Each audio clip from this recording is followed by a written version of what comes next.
Greetings and salutations, Dota fans! It is I, Badger, back at long last for some more League of Lads Season 8 playoff casting, and I am joined tonight by a very special guest. One of the finest minds, not only in North American Dota 2 as a whole, but especially the League of Lads ecosystem, is Logical Dota. How are you tonight? That's high praise. I'm doing great. It's got some fun teams this week, so uh yeah, I mean I got to pretty much play against both of these teams last season.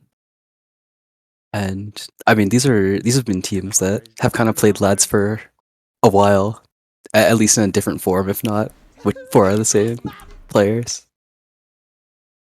I mean, looking at the Radiant team, obviously they're pretty much the defending champions. I mean, 4 out of 5 defending champion team here in No Teddy. And the Dire, they've a bit more of a mixed stack, but once again, all guys who are Lads veterans. I mean, obviously, Ultra Gunner's back, Nephilim's back, and then Filsky, Jinx, Pattern played last season. Notably, Jinx and Pattern played on your team. Yes. So it's one of those things where these are players where you're very familiar with one way or the other. I think a lot of any really Lads veterans are familiar with most, if not all, the players in this lobby here. Yeah, I think Ultra and Neff have teamed on a couple occasions as well, so they're pretty well connected, I guess. This is a relatively standard draft, though, that's for sure so far. I mean, these are very standard bans, very standard picks. Makes a lot of sense, though, No Teddy are banning out the Dawnbreaker, because last time Yeah, I was No gonna Man say players that. had Dawnbreaker, it was, I believe, Pattern played it mid both games and just took the opposing team to Pound Town. It makes sense as being banned out now. He's just like picking it nonstop, like in official games and pub games. I think he's 3 digits now. Like he hit like rank 970 or something recently, after being like high rank 1K, low rank 2K for a while. So he's a Dawnbreaker fiend. He's really good at it. I think the meta for that hero is pretty undeveloped, and he seems to like know what he's doing. So just gets a lot of wins based on that as well. I know a number of NA pub players view Dawnbreaker very highly as well. I mean, between Double King and Lumi, or a lot of guys that play on UFC servers really value Dawnbreaker highly. And I don't see why not. The hero can just do everything. She does everything, and she can play any role. So what more can you want out of a hero, you know? Yeah. Oh. Speaking of heroes, the heals. I got Wisp. This is Io's the opposite of Dawnbreaker. Io can play one role and do one thing, pretty much, but he does that one role and one thing extremely, extremely well. Dawnbreaker goes to you, Wisp brings you somewhere. Yeah, pretty. That as well. I didn't even think about that part. A lot of little interactions here tonight. It is 5 Mars into 6-7 Bane Rubik into 8 Io though. So see both supports being grabbed by no ban players, which is, I'm not gonna call it unheard of, but relatively uncommon. And Yeah. not that open. No, yeah, I think that's true. Definitely, when you pick your 2 supports in the first phase like that, it says a lot about your draft. I've never really seen Pattern play Rubik mid, but I think that on roll swap I had a phase where I really like mid Rubik, so I'd try to do this where I'd pretend to pick 2 support heroes and I'd just play mid Rubik. I think I did 1 or 2 games. Probably won't see that though. But another thing that you don't see very often is No Teddy just like completely showed their offlane in these first 2 picks. No Ben player is going to be able to counterpick it with their pause 1, and Mars Wisp is really strong lane, but they do just show it with their first 2 picks. It's one of those things too, where when you have Bane, who's one of the strongest laners in Dota, with Ultra Gunner's hero of choice, it should be a situation where they can have a favorable lane for them. Yeah, I mean, I don't know if there's anything that's just like crazy good that'll just straight up win the lane, because Mars Wisp is like pretty versatile, just does a lot of damage, is really strong in general. I should rephrase that. As favorable as it's going to be. Yeah, it'll be. It's definitely a toss up. I think it'll be a skill based lane, but yeah, I mean, Ultra Gunner will almost definitely not have won't have a bad game coming out of the laning phase. Speaking of more team-based stuff rather than hero-based stuff, though. These are two remarkably similar teams in the way they're structured. There's really only one big difference in that it's that no Teddy of higher MR supports and no band players with higher MR offlane. Other than that, though, they're two extraordinarily similarly structured teams where it's really it's not a real 4P1 system, but they're very much carry oriented teams where both those teams rely on their win condition almost always being on either KU or Ultra Gunner respectively. So it's going to be interesting seeing two very similar styled teams, play style wise, play against each other. Yeah, I think for the most, yeah, that's a good point. These teams are do kind of function similarly. The players, I'd say, like I don't think the players are like super like I don't think each individual matchups role wise is like exactly equal. I wouldn't say any like one player is like equally as good as the other for their role, but like these teams definitely do function the same way. They've been using a lot of reserve time on no-ban players as well. A remarkably high amount of reserve time this early into the game. I mean, they're down to 22 seconds of reserve time. I put that on correctly, right? I didn't put on the wrong number of reserve time for them? Yeah, I believe so. They're looking for Pattern Hero? Yeah, okay. I've never seen Pattern play Storm actually, but I'm sure he's more than capable. Might be a little early for Storm for someone who's like not like known as a Storm specialist, but no Teddy banned 5 Pattern Hero, so I think he wanted to just make sure he got something he was happy with. What prevents no Teddy from grabbing Ember with the next 2 picks?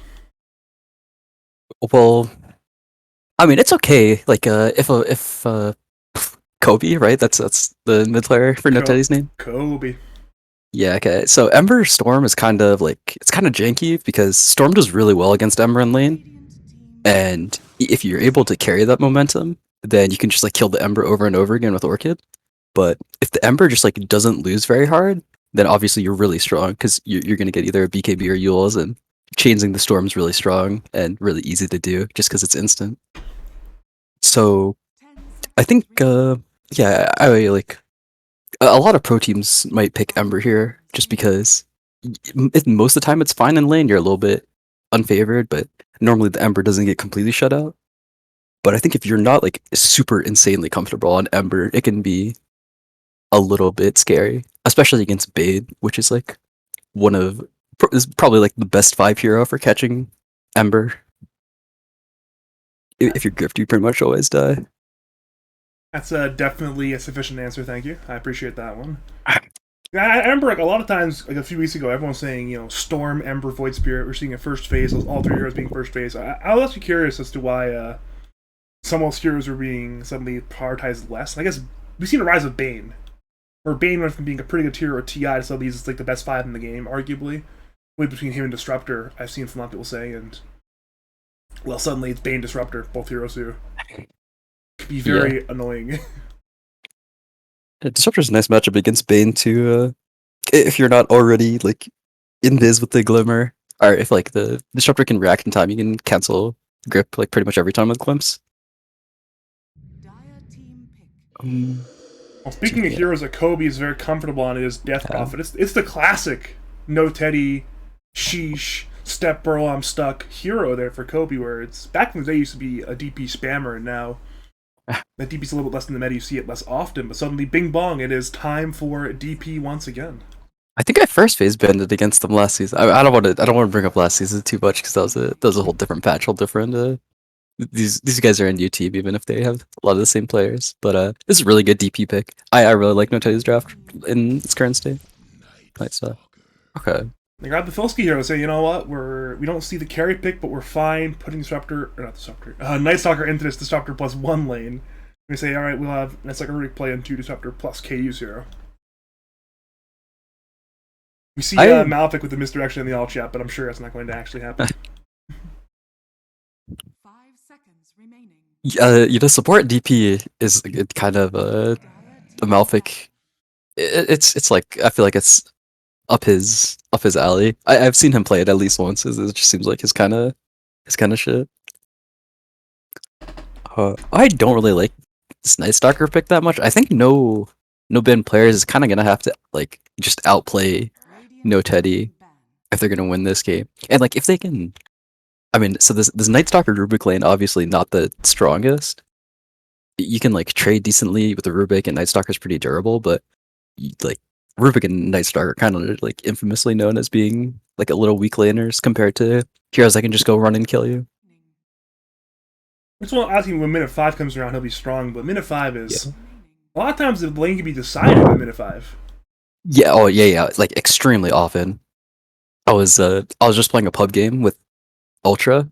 Okay, I mean, I don't want to talk about myself this much, but yeah, I was playing a pub game with Ultra where he was 5, and our lane like the lane matchup wasn't terrible, but just because the first like minute and a half went so poorly, our lane was just completely done, and it was like super hard to do anything. So yeah, the like the early waves, I think this is something that you learn if you play mid or if you spend some time playing mid. But, like the first 1, 2, 3 waves, like pretty much decides the lane. Like, if you're like slightly disfavored, if you just like outplay them, like get a deny where you're not supposed to, or just like don't get denies or don't let them get denies, then you'll pretty much like never lose lanes. It's funny how you don't want to tell it yourself, but the problem is you have very relevant anecdotes involving yourself to the situation at hand. Yeah, I mean, no one. Yeah. Extraordinarily relevant anecdotes. It's like, man, I literally played a pub with Ultra Gunner. 8 or late to the laning points. Oh no. Honestly, I don't mind. I don't really. He was playing 5. He randomed 5 Coddle that game, so he probably won't see the same kind of performance this time around. I was gonna say I thought it might be like U5 Ultra 1, but Ultra 5 U1. Interesting. We have Faceless Void though for KU. I mean, certainly not his most favorite hero, but a hero he's very comfortable here. He has played in Lads repeatedly, so should work out. Off on it against Nebula in qualifier game. It was like 20-0 or something, 15-0. Oh yeah, I remember that. We casted that. We did, yeah. That's I remember. He bought a Lincoln Sphere too, so Radiant's got this on wrap though. I was gonna say, you excited for buying Lincolns again? Get that. This is a crazy good Lincoln's game. He's gonna buy a Lincoln Sphere, like Bane Storm. Okay. It's a jug pick. Interesting. This is like a scary lane for. Like, this is scary top lane, I'm gonna say, because I assume it's gonna be Mars Wisp and Jug Bane, because like it's like super volatile. You'd think that like just because Bane's so strong at trading and because Jug can run heroes down really easily at level 3, it would be really good for Dire. But if Wisp has some regen items and like some stick charges and tethers the Mars and then presses overcharge, you can just like out damage the Jug spin just by hitting him with both heroes with the overcharge. It's pretty wild. Oh dear, that is not fun for Jug. Yeah, I think. Okay, I don't want to go too in depth in that lane yet, but I think I still like No Teddy's draft more even after these final picks.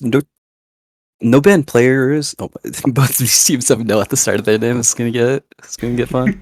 It will. No ban players lockdown is kind of like weird. Where they don't have bad lockdown. Like Storm's like one of the best mid heroes for like hard lockdown. Lift is really good once you're able to get higher levels and like get a few items. And Bane's like one of the best lockdown heroes from 5.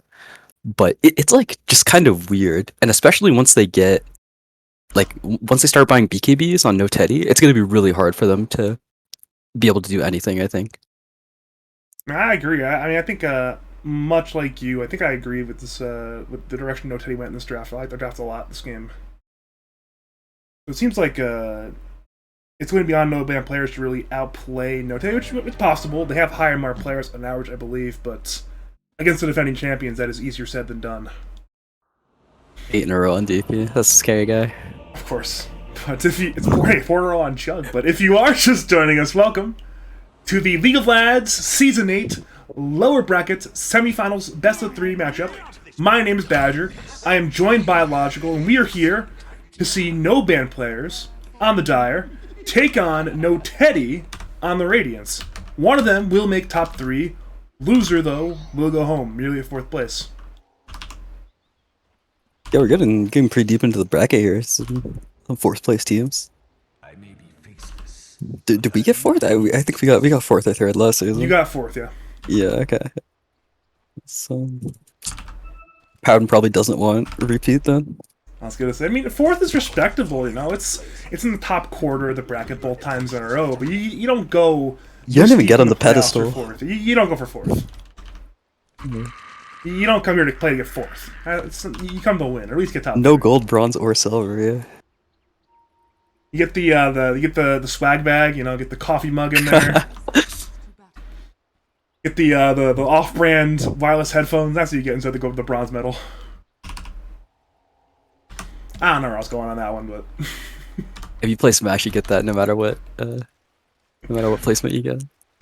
we're seeing KU actually walk into danger. He actually might be in some bad situation. You have to time lock potentially. Fable use KU on the run. Now time locks away. Gets rid of most of that damage, but it does mean it's actually both teams getting 2 bounty runes. Nothing too wild and crazy here. Yeah, I don't think anything's gonna come out of that. That level 1 trade. They're gonna regen the mana up in due time. It won't be too big of a deal. And this void's just gonna be full health because of tower protection by the time the creeps meet. He might be like 620 HP still. You know, not fully all the way up there yet. Little differences. Alright, true. I'm sure 20 damage will matter a lot in the landing phase long term. The one thing I was looking at though at the end of that engage was KU's starting build, because sometimes you'll see carry start with the stick, and if that's the case, then that would have been a really nice trade, because it pretty much would have just been plus 30 HP, plus 30 mana, just by virtue of getting 2 stick charges. Seeing a relatively aggressive landing phase in all the lanes so far. A lot of harassing coming out in all directions. Yeah, everyone's here to play right now. Everyone's here to play. I mean, they're strong trading heroes in literally every lane, for both teams too. They're like I said this Rubik Night Stalker lane was a little bit weak, but they have really strong like attributes. Like this Night Stalker does a lot of damage, it's really tanky. The Rubik has the damage reduction, and so he's good to trade against. But they don't like just like raw kill you until Night Stalker has Dark Ascension.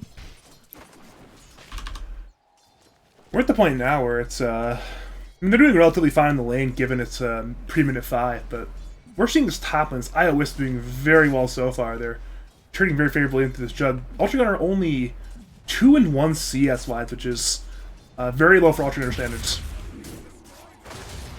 So Every time on top lane as well, there is a 2-man fight going on. Nephilim is low, but should survive. Nightmare was used. 1117 does not have Spear up, so everyone will walk away and be fine in this case. yeah, the Mars versus Jug lane, I think for a long time people thought it was good for Jug because I think you don't get pushback when you're magic immune by the God's Rebuke. So when you're spinning on the Mars, he can't actually do anything to get off of you.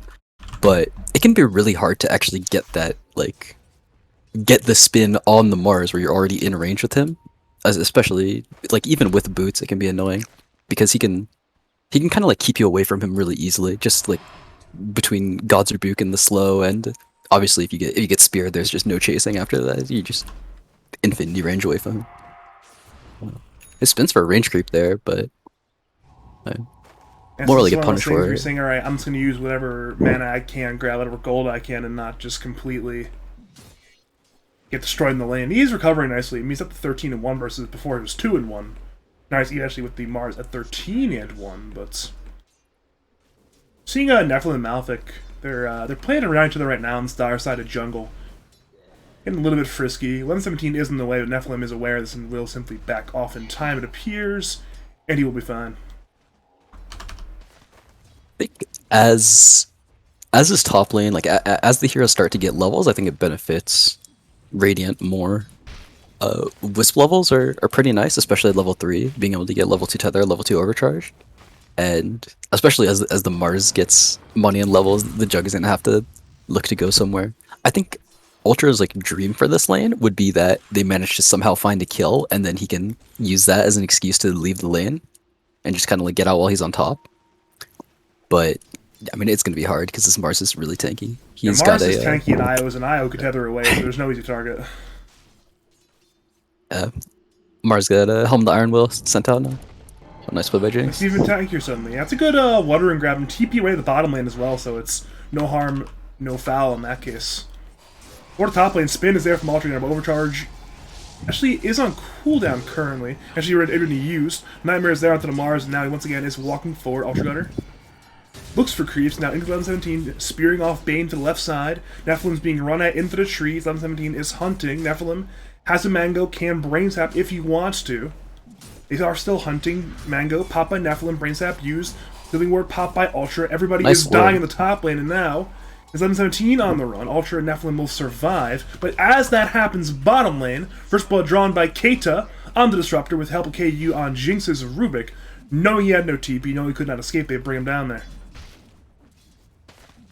I like that healing ward placement by Ultra in the top lane there. He put it like deep in the trees, and so even though it was only barely in range and it didn't really have any space to move forward, it was still clipping both heroes, and so was able to use that to trade effectively. And now they're both pretty much full health.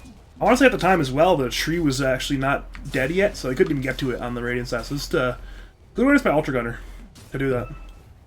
Oh, yeah, it definitely wasn't. I guess he cut the tree after to let the healing word come out. That's pretty fun.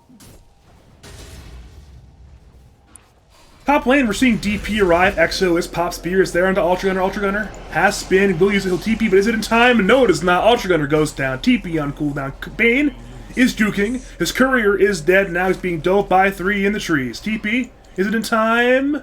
Yes, it is. But it will still mean that top T1 is forfeit at minute 6, perhaps. Exo has half duration, and they have at minute 5 siege units, so it will be a very easy tower siege up there in the top lane. That's crazy. This is like a really good.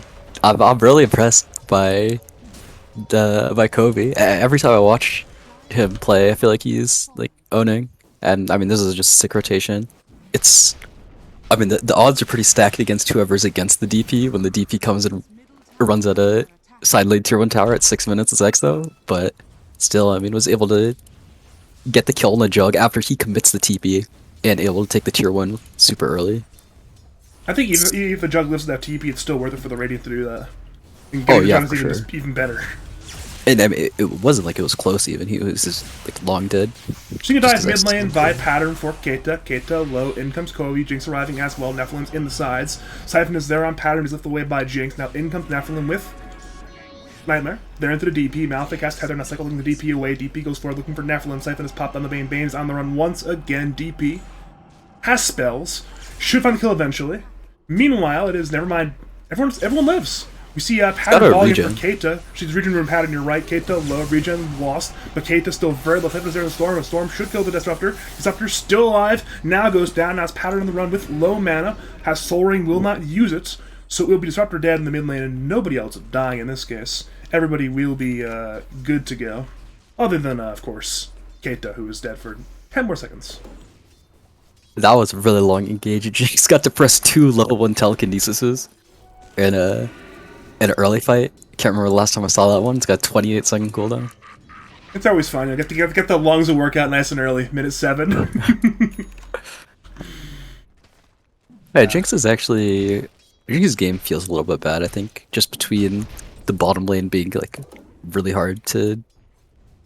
I don't want to say really hard to win because Night Stalker is having a pretty solid game, but Jinx had to kind of give up their game for the Night Stalker, and that doesn't feel good as Rubik because you do really want to be like a 4th core on Rubik. Your hero is not very useful if you're just kind of poor. Well, Nephilim is glimpsed back as that happens, seeing Pattern being gone on by 2 who will die. Pattern should be fine. Back to the mid lane. We're seeing a dive on Jinx. Exo is there from League of Legends. Kobe's in the dive once again looking for the Rubik. Rubik is low. Should die. Has lift on cooldown. Has life on cooldown. Actually get to the T2 tower, but it will not matter. Kobe on the DP grabs that kill, and now Radiant will parlay that kill into another tier 1 tower siege. And if I had to guess, this T1 tower is not long for life. Yeah, Mars finished at armlet there, so he's gonna hit the tower with extra attack speed from overcharge for 150 damage. Yeah. Is that the no boots, gauntlets of strength armlet build on Mars?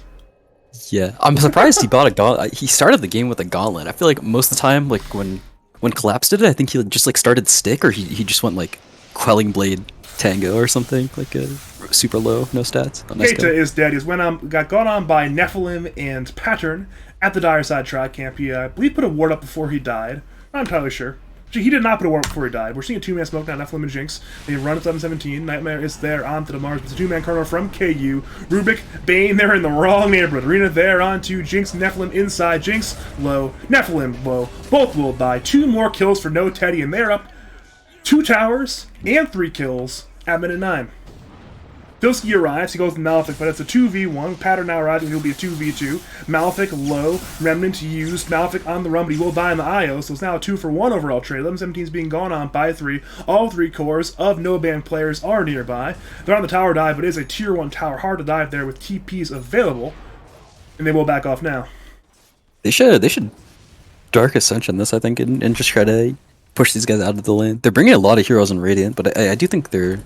Oh, I guess Storm's low mana, but they have Omni. They have they will have Omni when he wants, and they have Dark Ascension. This is like, okay, I guess it's daytime now. Actually, that play makes sense, but I think you do kind of have to kick this Mars out to get anything going on the map, because the wave's always going to be pushed in mid just because you took the tower, and they have some pretty non-committal ways of pushing the wave with like DP, and you don't really want to walk to this top lane at all, just because it's going to take so long before you can really apply any meaningful pressure for Dire. Speaking of pressure, it's just KU applying so much pressure in the top lane. He's number 1 on net worth in Faceless Void, and he's having a great game right now. Versus Ultra Gunner, who had a relatively rough landing phase. He's 1k behind KU. He is barely holding on to... he's right now competing for number 5 net worth core-wise, so it's a very good day to beat KU. I remember mentioning during the draft, a lot of the narrative was Ultra versus KU, and so far, minute 10 is KU certainly on top. I can't remember if KU did this build last time. I think he did as well, but this is something that I saw Yatoro do a lot in pubs. I talked with Foreplay a lot about this build, and I don't see him doing it that much anymore. I think nowadays he prefers Maelstrom. Or, yeah, Mask of Madness Maelstrom, but I mean, this Midas still feels really nice on Void, just because you have so many useful talents now. Like, literally every level mark, pretty much, you have a really nice talent. Here we go. It's a 2-man smoke. Filski and Nephilim. Great. Grip is available. Pattern balls in, but KU with the vision gets away. Remnant, Vortex both used. Grip now committed. KU will go down. In comes the entirety of No Teddy, looking for revenge. The arena is there on 2. They spear Filski, but he's flying. He's now out of the arena. Exo pop. Nephilim low. Filski on the run. Nephilim will go down. So 1-for-1 now. They glimpse back Filski. Filski's trying to run. He has that free pathing. He's very fast. Will he get away from the spirits of Kobe? Kobe still hunts Tumblr used by Filski. Filski still running and should get away. Will get away at that. Ends up being a 1 for Filski. Tower. Ooh, Filski nearly dies on that one with the T3 tower damage, but it ends up being a 1-for-1 and one that I'm sure the side of no band players are very happy with. Yeah, that was really well played by them. They all managed to just like kind of scram. They got the Void kill, and then they all just dipped. Those really well played. Yeah, only Neff ended up dying, and they committed Exorcism as well, just because there was so many heroes, and the Storm was kind of low mana, but he had just enough with the Soul Ring to be able to get out of the Glimpse range, so he didn't end up going down. And Filski's just really strong, has a lot of health, so the Exorcism wasn't enough to kill him either. And Dire used like a lot of their ults, and the Storm is gonna need some downtime just because he used up all his mana, but Void's like the most important kill on the map, so I don't think you're disappointed for Dire. What's your thoughts on Pattern's build this game? He currently has Soul Ring, Kaya going. He had BKB at his quick buy. He stands to a magic wand, but I'm sure he's thinking a larger item still. What's your thoughts on his build so far in the Storm? I would have probably gone Orchid if I was him, but I think that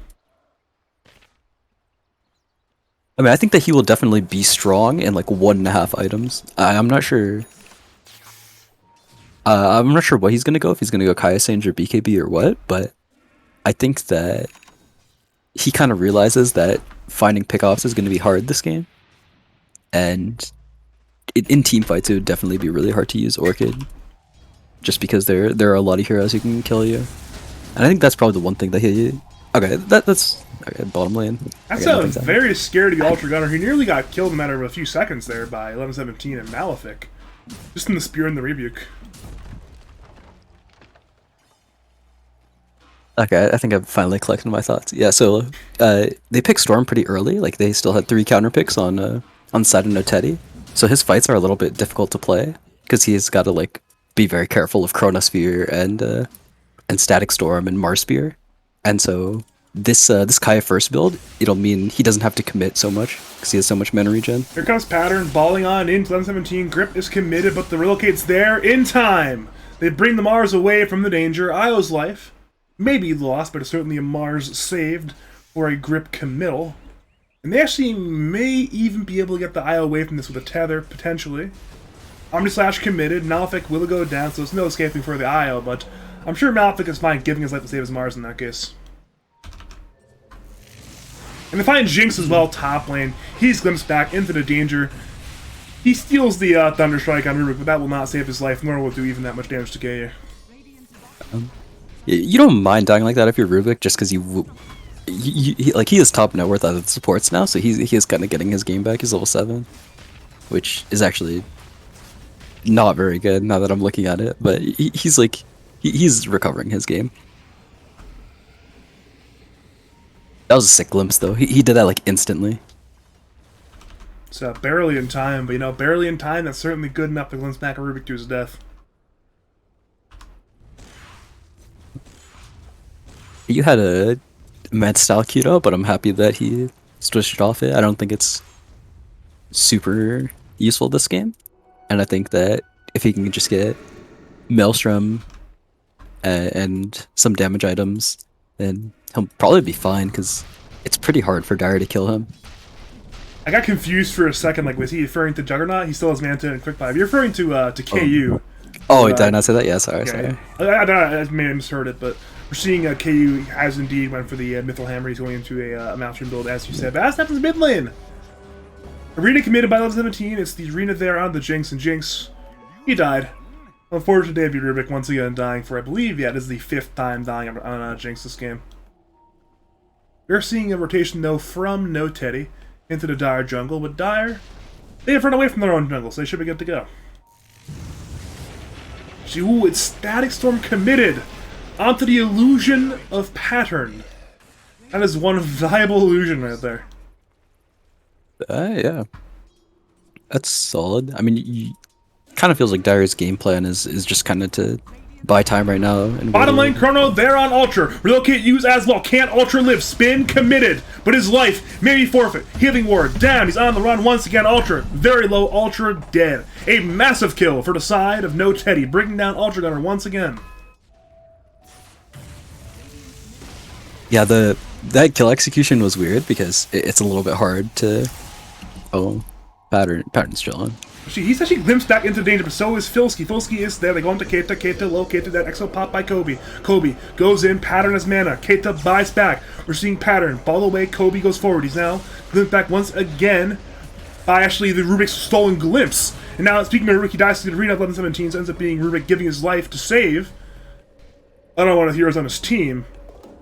What that does mean, though, is No Teddy Rs5. They consider going to the Roshan pit, but with the EXO ending quite soon, they will not commit into it.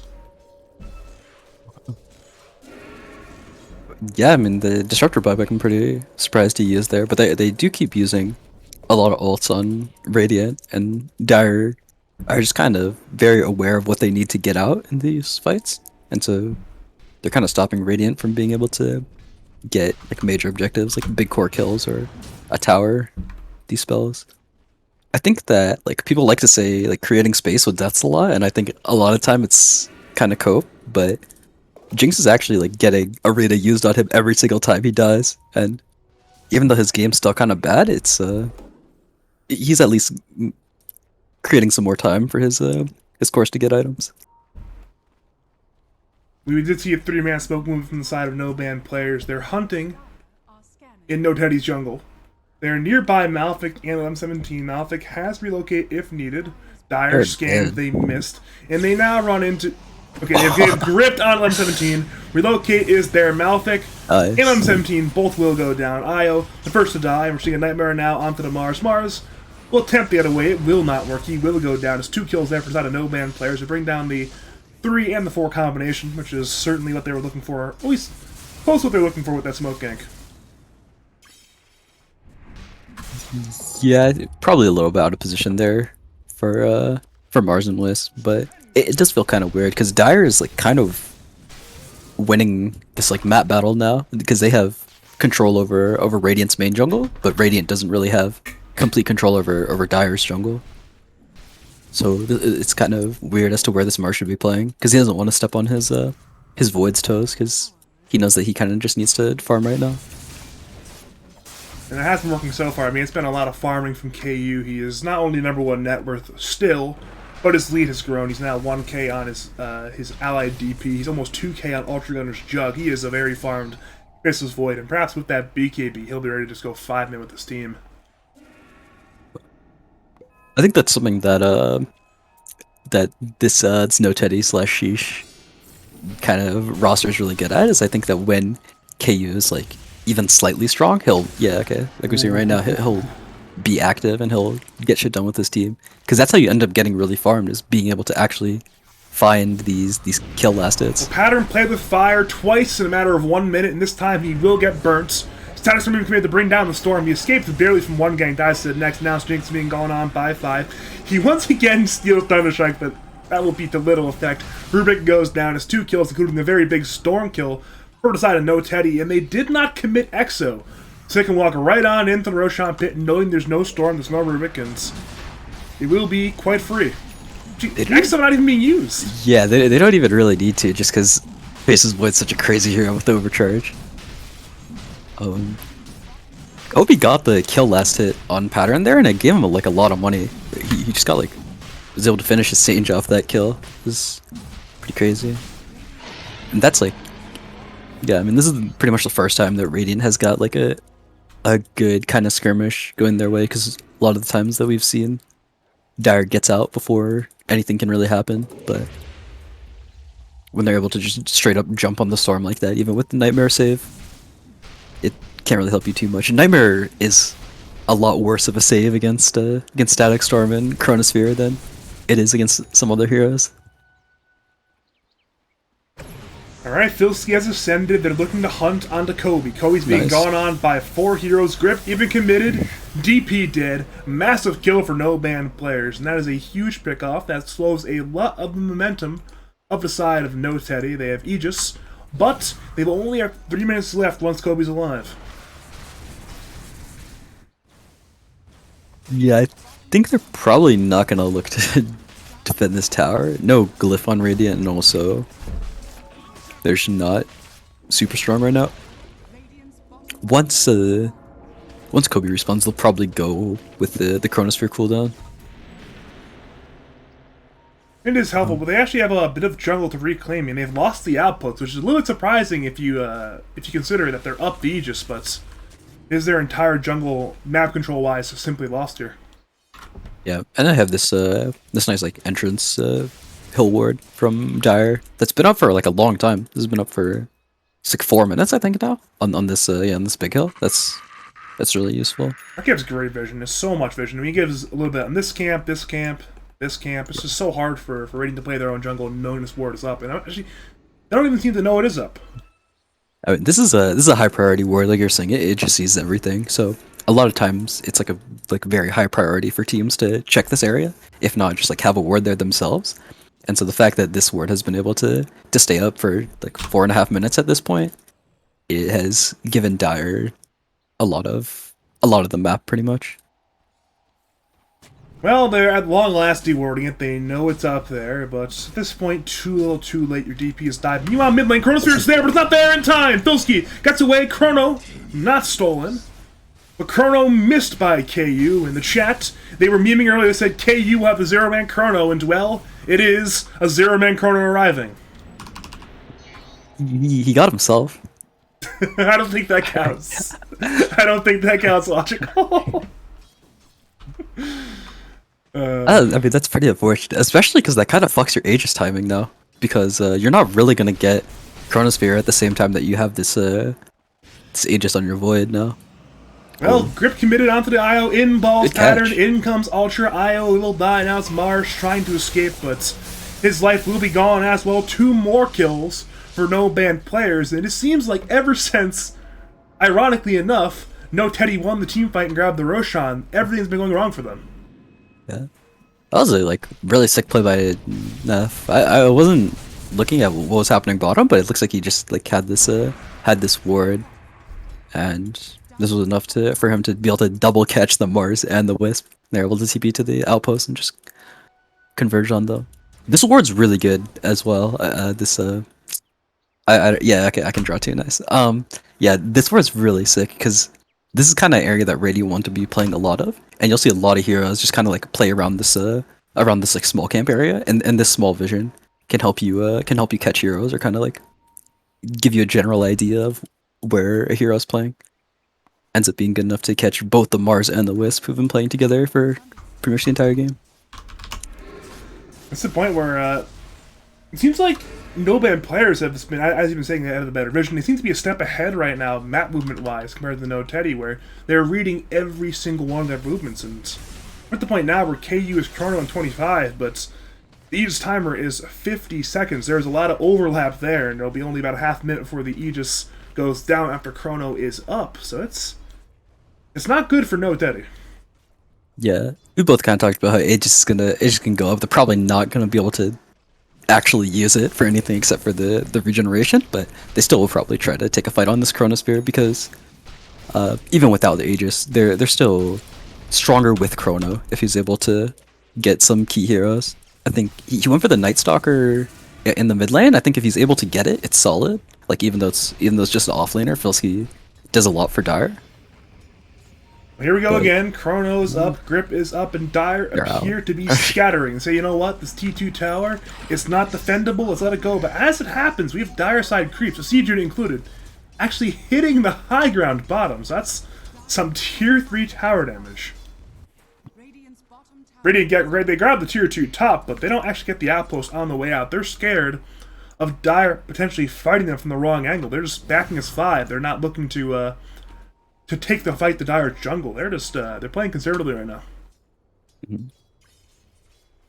Or maybe they're not actually. It's a 5-man smoke. They double back. They want to play the mind games. They want to catch no banned players off guard, it appears. Yeah. I like his item purchase by Kobe as well. This plate mail, he had an Ags queued up, and then he switches to an Octarine, and then he goes back for a casual plate mail. I think the Shivas even would be really solid pickup, but he needs this armor right now because his Night Stalker is about to finish a BKB, and then Radiant doesn't really have any way of dealing with him except for Chrono. But you can't. Jinx, he popped the gank. He's definitely dead. That's like you mentioned earlier how it was Jinx tanking the ganks for good measure. But once again, that's a 5-man smoke gank for a Rubik. Sure. Maybe he could have lived there, but because the smoke I think him, that's a little bit cope. I think he could have. You would have preferred to live there, and I think it's a little bit reasonable to live there. But I mean, your Rubik dice, you don't really care that much. They say if Teddy go this direction, they can run into a more valuable hero. This is Jinx, who sure he's died 8 times, but these deaths are inconsequential. It's a good day to be Jinx. It feels bad if you're Rubik because you want to. He's 0 and 8 right now, and it doesn't feel good to be 0 and 8 on Rubik. You want to be like 4 and 1, like 20 assists with where you just magically scrounge up some 25-minute Blink Force F 8th ones. Yeah, he's definitely not a Rubik with a 24 KDA right now. He's a Rubik with a 0.37 KDA, unfortunately, but what can you do? I guess not die 8 times and get 20 assists, but that's easier said than done when your team has 11 total kills. Yeah, but this is a little bit just because of his situation, too. Looks like they're looking to change it up with the smoke, but the lane was hard to be successful in because a Night Stalker isn't really good at helping their support very much. Most of the time, your 4 just kind of has to give up some of their game so that the Night Stalker can have an early start. Because if your Night Stalker falls behind, that hero becomes I was saying Rubik isn't good if it falls behind. Night Stalker offlane, if you fall behind, you're just a complete liability. Well, Dire smoke into the Radiant at their Trot Camp. Rina is there onto 1117, has a speeder onto Nephilim. Nephilim is low. Rina is stolen by Jinx. But if she keeps the Mars inside, Malefic heals, Armor Slash committed, IO low, IO will go down. Now Kobe has Exo not used, in comes KU, has Chrono not used, 11-17 already dead. So 2 for 1 now with Bane buying back to the 5v3. And now Jinx is on the run once again. In Kontilski, blinking, looking for Keita. Keita low, Keita dead. Mars buys back, Exo committed, pattern, BKBs, pattern, balls away. In comes KU, has Chrono, but doesn't want to use it onto Jinx. Now pattern, vortexes onto KU, balls away once again. 11-17 with his buyback finds Jinx, but it is still certainly a one fight for the side of no-ban players. Yeah, they were waiting a while to cast their ults there on Radiant, and probably in hindsight it was correct, just because they're looking to try to be able to get some meaningful out of these abilities, because Dire was doing a good job of like not stacking for Chrono or not having any hero that couldn't get away from the DP stand near the DP. But I mean, it felt bad because Radiant was just kind of dying, and they didn't really have enough firepower without their big cooldowns. At the point where They do still have Chrono, though. I mean, Chrono's up, but like, eventually this no-ban players team will have their Jug truly, I mean truly, be online, and we're getting close to that point. He still feels a little bit underfarmed. I think this. I mean, he does have the shard, so his inventory is a little bit disingenuous to how strong he really is. But and 30-minute Manta, Scotty, Maelstrom isn't ideal. But I mean, he's still very strong, obviously. And the Scotty's a great pickup. We talk about it literally every game We do. of every cast we've ever done. Because he's bought every game, every cast we've ever done. It's good every game. To blink Mars Arena onto Bane. Bane actually dies back there. Poor Nephilim, but back to Scotty. The more important thing, Scotty. It's so useful. It does everything. That solo kill is nice as well, by the way, because I'm not sure if Wisp caught the end of that XP, but these like mid game solo kills, even if it's just a 5, you cast your 90-second ult cooldown to kill the pause 5, you get a lot of XP and you get a decent amount of gold as well. Like the Mars got like a level and a half or something extreme. It was like level 15 on that kill, it was almost level 17. That's like not negligible, especially because it doesn't look like Dire's really going to be able to punish at the time that Arena of Blood is down. Support lives kind of matter now, just I think as a general trend in Dota. It's a real divergence from earlier in Dota, especially back in my day when it's just supports would die like 20 times a game. It was a great time. Good times. I remember that one, yeah. It's just like 30-minute Trinkle Boot Bracer CM. Maybe a ward if you're lucky. Yeah. Where's Got a costing branch money? or two. Yeah. I remember I used to see like Venomancer like minute 35. Bracer base for Tranquils. Like, yeah, this is nowadays that Venom support would have so much stuff. You know, like Glimmer Cape, Force Staff, Magic Wand. Yeah, I I sports do can want to talk upgrade the about wand, more. they can spill forward stick. We're seeing a 5-man smoke from both teams. Ascension is pop. DP being gone on by the Radiant. Chrono's there onto pattern low. Keita dead now. DP still low. DP dead, but straight for pattern. And now, with IO also being dead, it's Dire looking for KU. KU's on the run.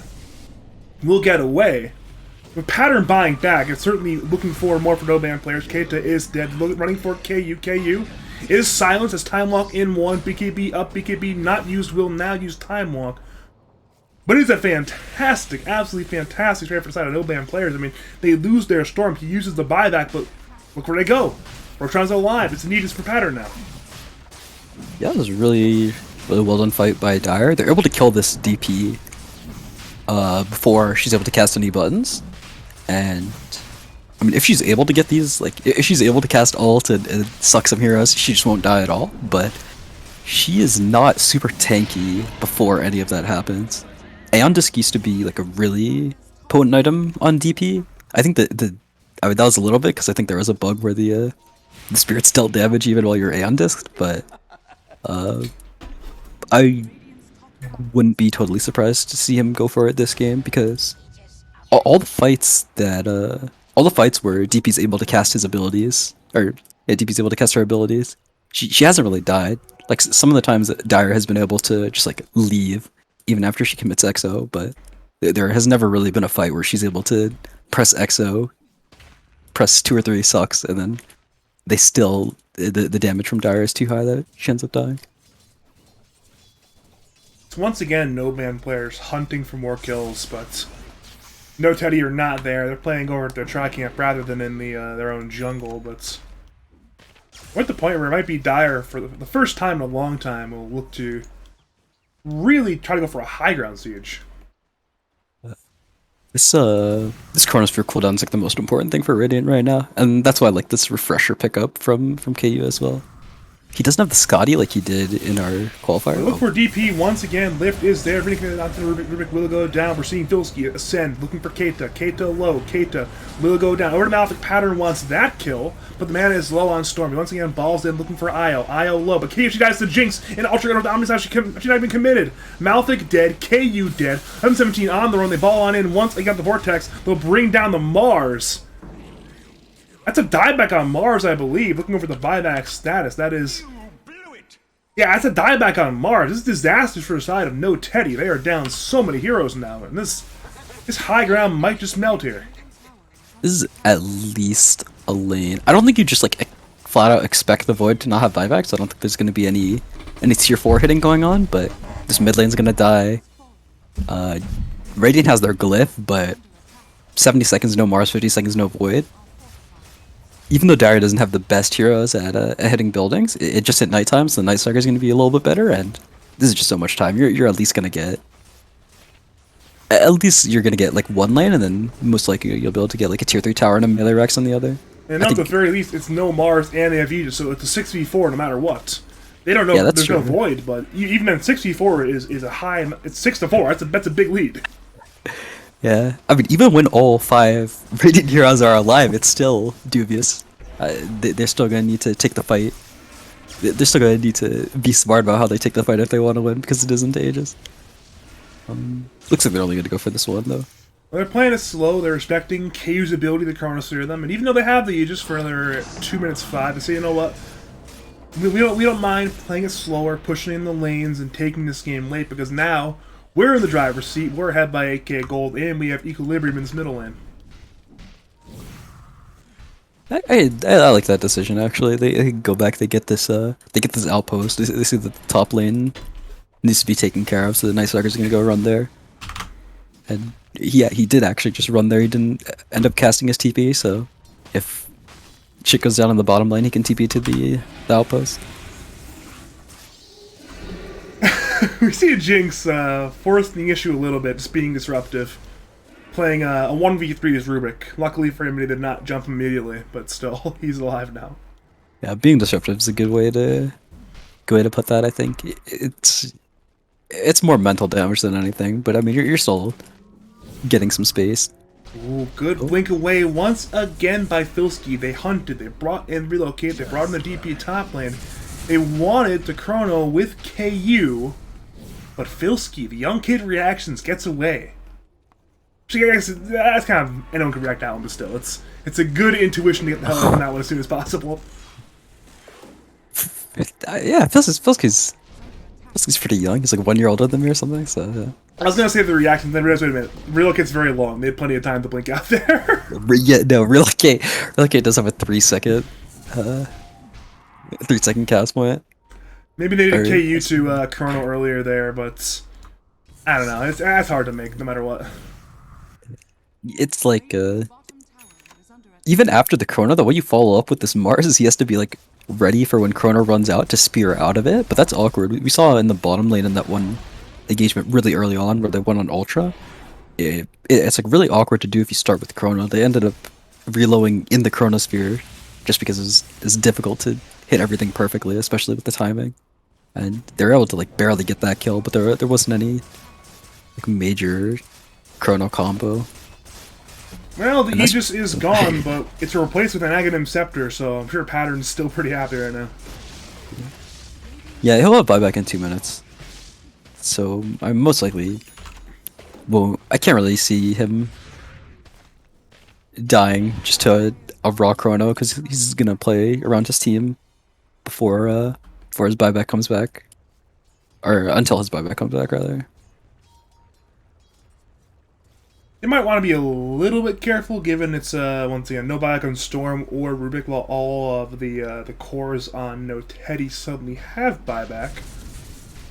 But they say, you know what, we can play at this Radiant Tri-Camp, push in mid-wave, push in top wave, farm our cores up and not really care too much. And No Teddy are playing relatively scared. I mean, they're sitting in the trees down bottom lane. They don't even want to commit for this tier 1 tower, so it's the waiting game, you know? Neither team has to really make the wrong decision right now, movement-wise. I think KU's next item purchase is really important right now, because he doesn't really need any major like defensive items, just because he already has Linken's BKB. But I think finding like the right damage items, or like a refresher's not really a damage item, but like whatever kind of miscellaneous utility item is going to be really important. I think the reason he's got this Silver Edge queued up is probably because he doesn't really do that much damage through BKBs. Like normally, the Faceless Void that you're used to, if you Chrono Core and you're the top net worth as Void, they just explode. There's nothing they can do about it. But the Storm, 3k HP. Okay, there's We're seeing BKB by Mars. Dire tried to jump him in time. They could not get there though. They simply forced out a BKB. But it is a BKB on cooldown for Mars, and No Teddy, they're just ever so slowly losing resource after the resource, tower after tower, and even their BKBs. I mean, that was their 9-second BKB on Mars. And these the BKB durations actually are pretty important in this game.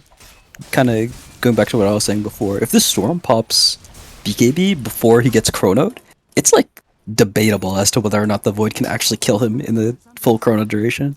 Like, we'll definitely die if the Storm has a little bit of damage on them, or if like the Wisp is overcharging them, for instance. But if it's just like a Void mom hitting a Storm who's BKB in chrono, it's like I'm not sure if Void gets that kill every time. So once again, it's the slow game. I mean, both these teams know that one team fight breaks the game open pattern. Balls in, balls out, plays a little bit around with Kobe and Malefic, but does not commit himself into danger. But I mean, it's one more team fight, no ban players win this game, or alternatively, one more team fight, no Teddy can go and get racks of their own. So it's a lot on the line for this next engagement. Yeah, this next fight is going to be really important, I think. Like, I don't want to say it's going to decide the game, but it's like definitely up there. If Radiant wins this engagement, then Older Heroes are going to be really farmed. I mean, you can already see they have so much, just like extra kind of money, just trying to upgrade their heroes. The DP's got 3.9k gold. The Void has 6.5k gold, just like chilling. KU, Invisroom. He's hunting. Nephilim. Pop Lincoln's on KU, and now Filsky ascends. Here we go. Lift, grip committed. Relocate comes in, but is it there in time? They've still stunned up KU. KU low. BKB pop. Sidestorm there, but it misses. Now KU goes in. Lift, can't find a Kata. Low. Kata goes down. Filsky focuses Malefic to Isle. So low. KU. It's a Chronosphere. It's on menu. Iron was there in time. Pattern. Vortex on 3. Kobe. Dead. KU. Low. KU. Brought down as well. It's huge for no ban players. And now it will be buybacks forced. KU, Kobe, both have them, and they both certainly will need to use them. Yeah, Dire started that fight really well. They just kind of executed really well. It's kind of funny looking the way the Bane just like canceled the Linken's and then the Void jumped out afterwards. But I mean, aside from that, they still ended up being able to grip the Faceless Void. And the Disruptor tried to like walk in range to cancel it, but Filsky just like sat on top of the Disruptor with Crippling Fear there, so he wasn't able to cast any spells and locked on the Void for a lot of that fight. And also nice zip by Pattern, just because you can cast spells while you're zipping.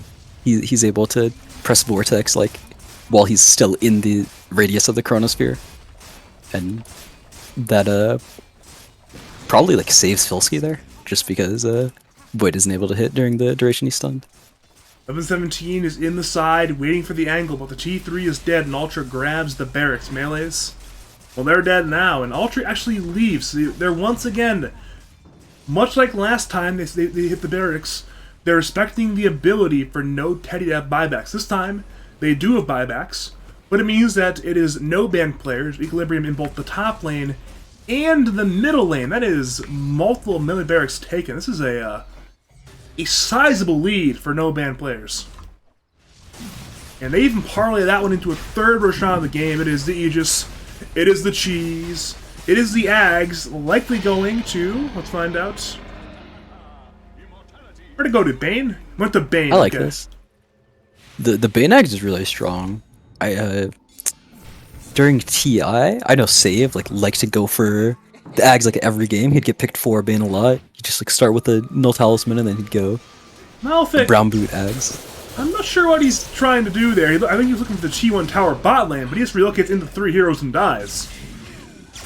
Yeah, he's just trying to kill some ways to buy some time. I think that is that's actually a kind of common play as Wisp in these late game scenarios. More so once you hit the 20 tile, but you can kind of just relocate to cut waves.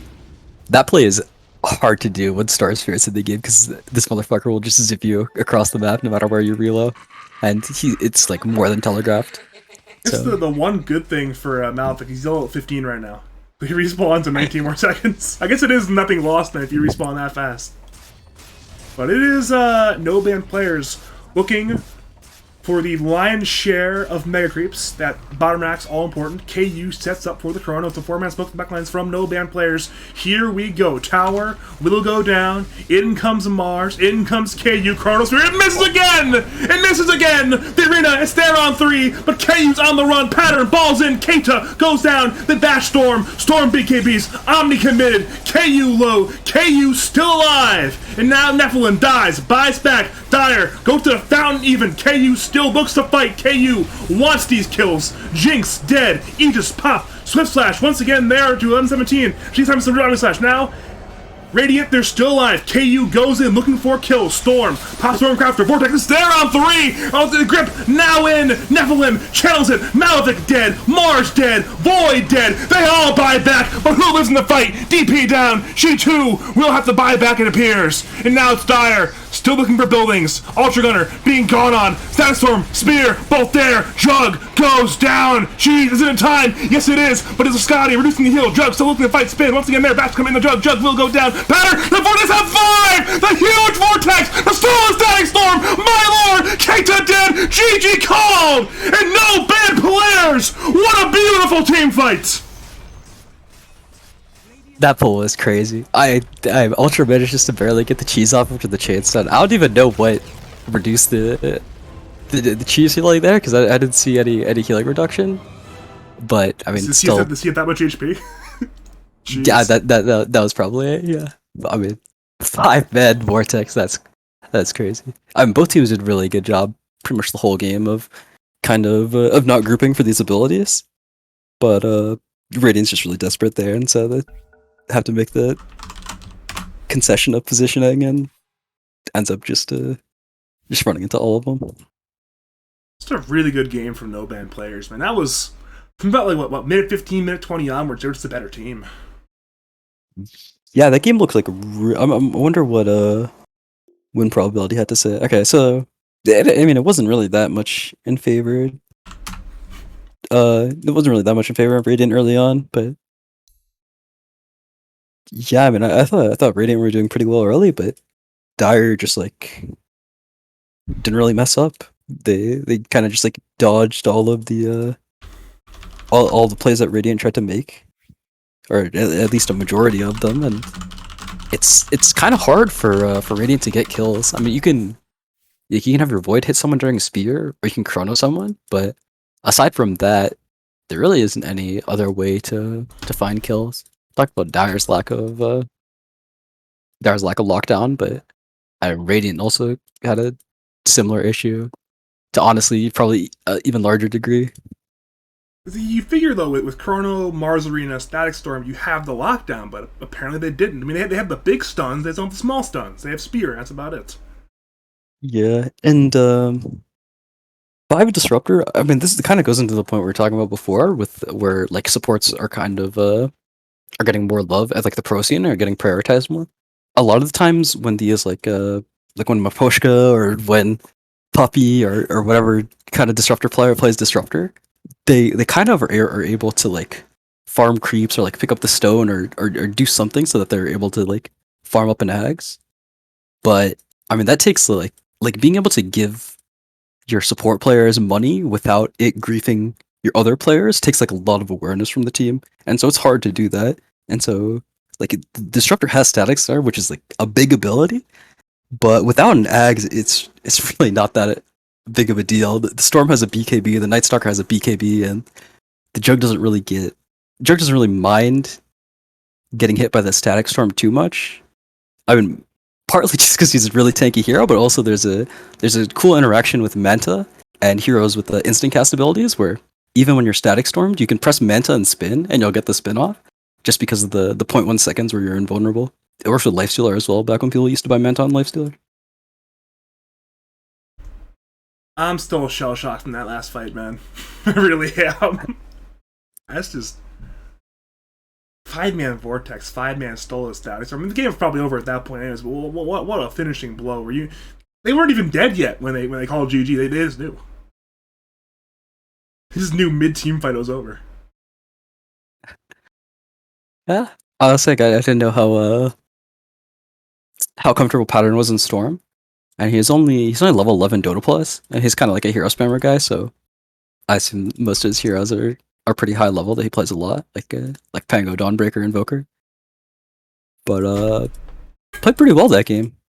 I didn't really make too many like crazy highlight plays, but able to get 2 good pulls at the end of the game. One in the Chronosphere at the top lane, and then obviously that beautiful 5-man pull in that last fight. We're still waiting on No Teddy to pick side or pick. I don't think I have anyone muted. Last time I checked, I didn't, so I shouldn't have anyone muted. I also, I don't think I have any of these flyers muted. I guess second. Okay, second pick. That's interesting. I remember you were telling me like every single team would take Radiant, right? Except for Arkosh. And it's only one game from Arkosh. It was a single Arkosh game that went dire. Okay. For Pro Series, I should say. Okay. So like every team chose side over pick. It depends. Some teams chose side, some teams chose pick. But when the team had choice of side, they always chose Radiant, except for the one game Arkosh chose dire. Okay. It's Arkosh, so. Yeah. Sometimes if you like lose, like if you win the coin flip and then lose the game, and then the other team takes side, like if you win the coin flip and pick Radiant and then lose game 1 and then the other team picks pick, sometimes you just like don't want to run it back, or you just like try something new. So I can understand that. I've done that one before. I like Radiant. Radiant's nice. Makes me happy. It's a psychologically happy side. You think so? Playing the bad guys is pretty fun, I think, especially if you carry. I like the aesthetic on Radiant. Nice happy forest. Everything's green, lifelike. I mean, look at the dire side. It's like everything's dead trees, lava flowing from your ancient. Like, come on, man. If you know Warcraft, it's even more evil than Warcraft 3. You have the Frozen Throne. It's on the box. It's the bad guy on the box.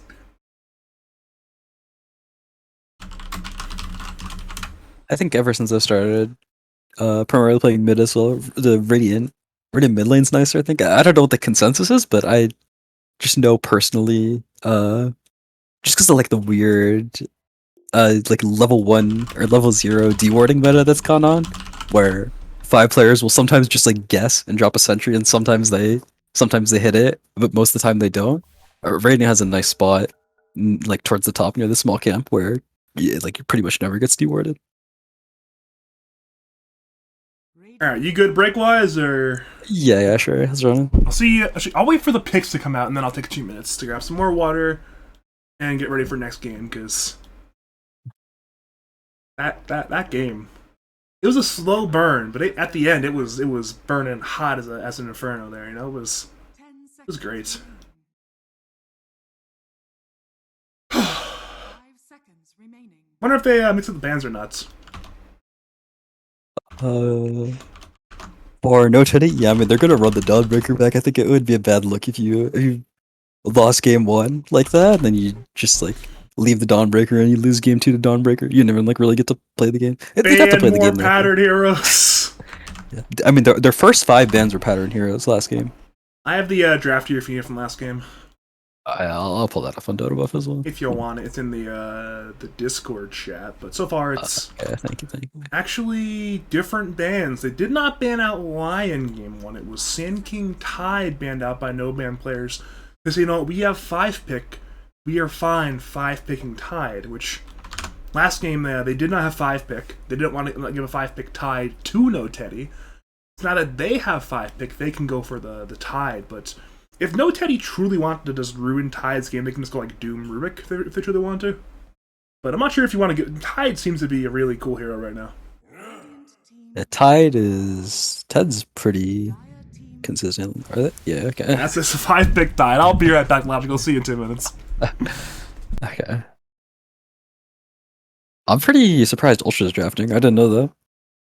I don't really like his draft this game, or last game, sorry, but it worked because after a while, fights are just impossible for Radiant to take unless they hit a billion man chronos.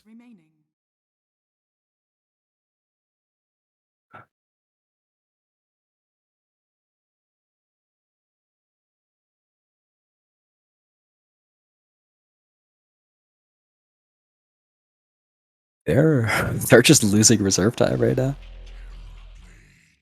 Okay. 6-pick Terrorblade, that's fucking Chad.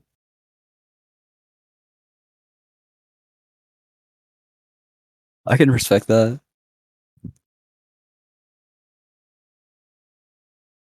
10 seconds remaining. I don't even know if that hero's good against Tide. I guess, like, having a Scotty is nice against him, but... yeah. He doesn't give a fuck.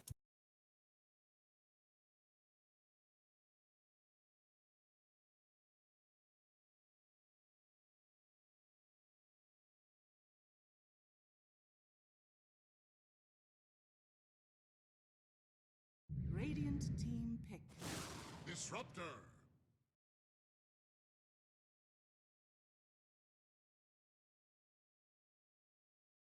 Run the Disruptor back.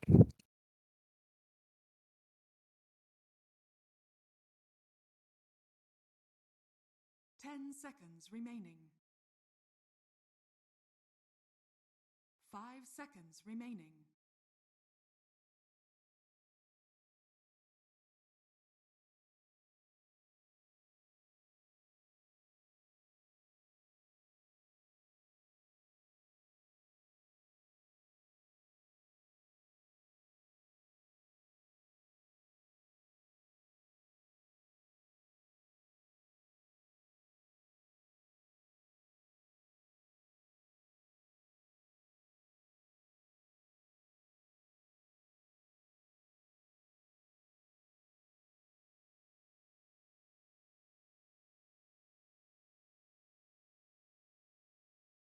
Radiant team back. I am back. Okay. There was one thing I was thinking about in the bathroom, and I'm hoping that there's a thing I did to my mic to fix a game problem, and I'm really hoping it worked, or else that hype clip is not going to sound as hype as I'm hoping it did. I'm really hoping it did. I remember I was talking with ET about casting. He was trying to coach up my production stuff.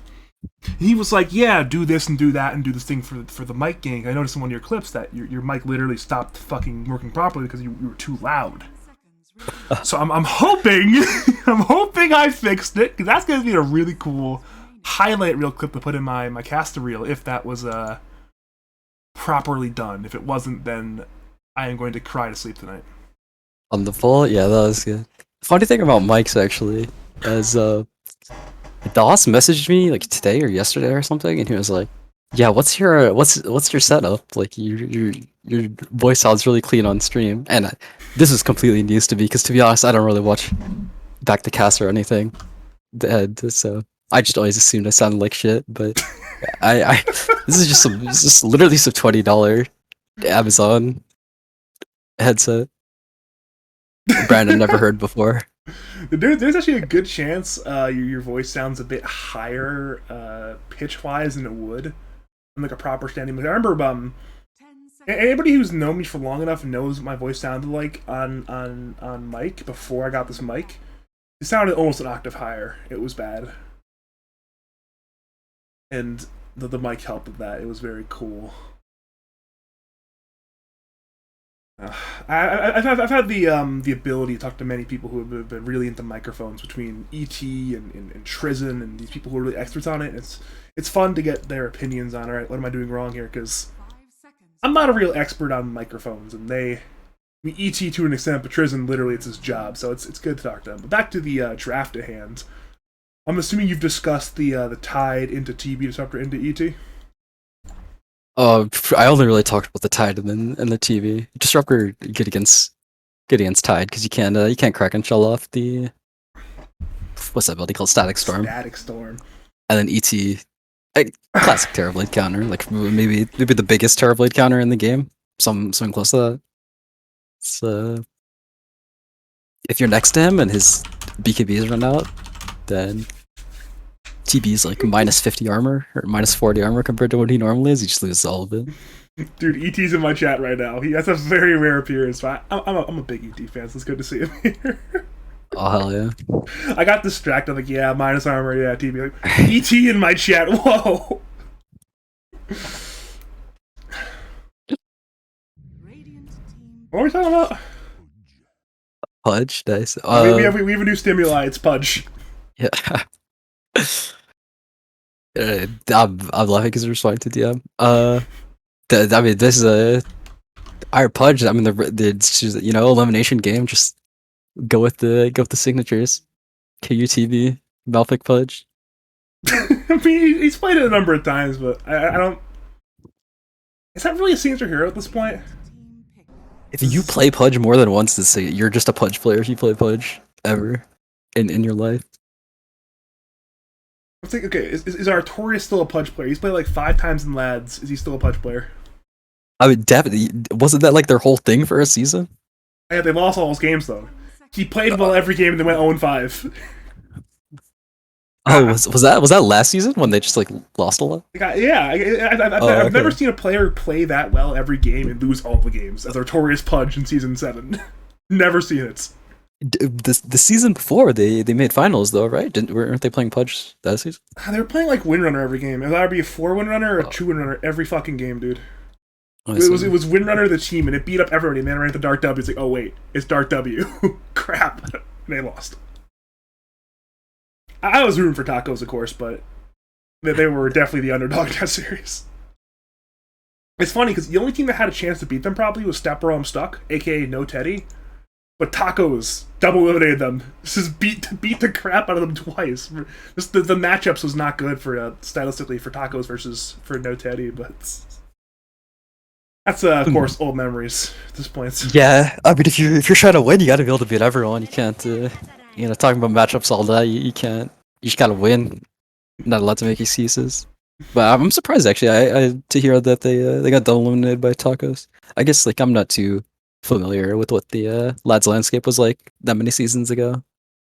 10 seconds It was Dark W ruling over the entire the Fire Nation, and no one could stop I them. knew that one actually. I heard about that one from some Dark W affiliates. Except for the one team who couldn't beat Toxic Tacos. They're the one team who could beat Dark W.